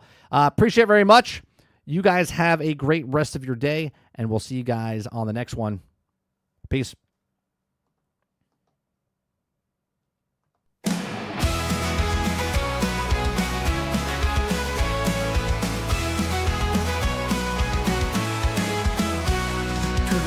Sunshine, rise and shine. The daily grind is here on time with gaming news and fun galore. We'll chat and entertain once more. The coffee's hot, the mic is on. Jump in the chat, let's have some fun. From pixel small to stories grand, we bring the magic to your hand. We're nitty tuned in daily, don't you miss entertainment wrapped in bliss. From new releases, tips and tricks, the daily grind, your morning fix. Controller ready, headset too, we've got the updates just for you. From late night streams to morning plays, we cover gaming always. Controller ready, headset too, we've got the updates just for you. From late night streams to morning plays, we cover gaming always. Laughs and news, our winning blend, the show with you, our dearest friend.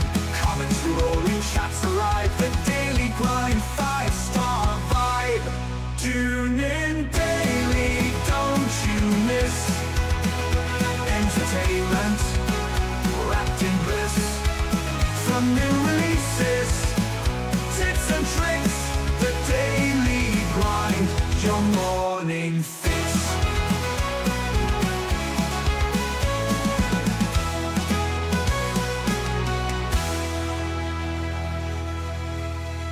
Good morning, sunshine, rise and shine. The daily grind is here on time with gaming news and fun galore. We'll chat and entertain once more. The coffee's hot, the mic is on. Jump in the chat, let's have some fun. From pixel small to stories grand, we bring the magic to your hand.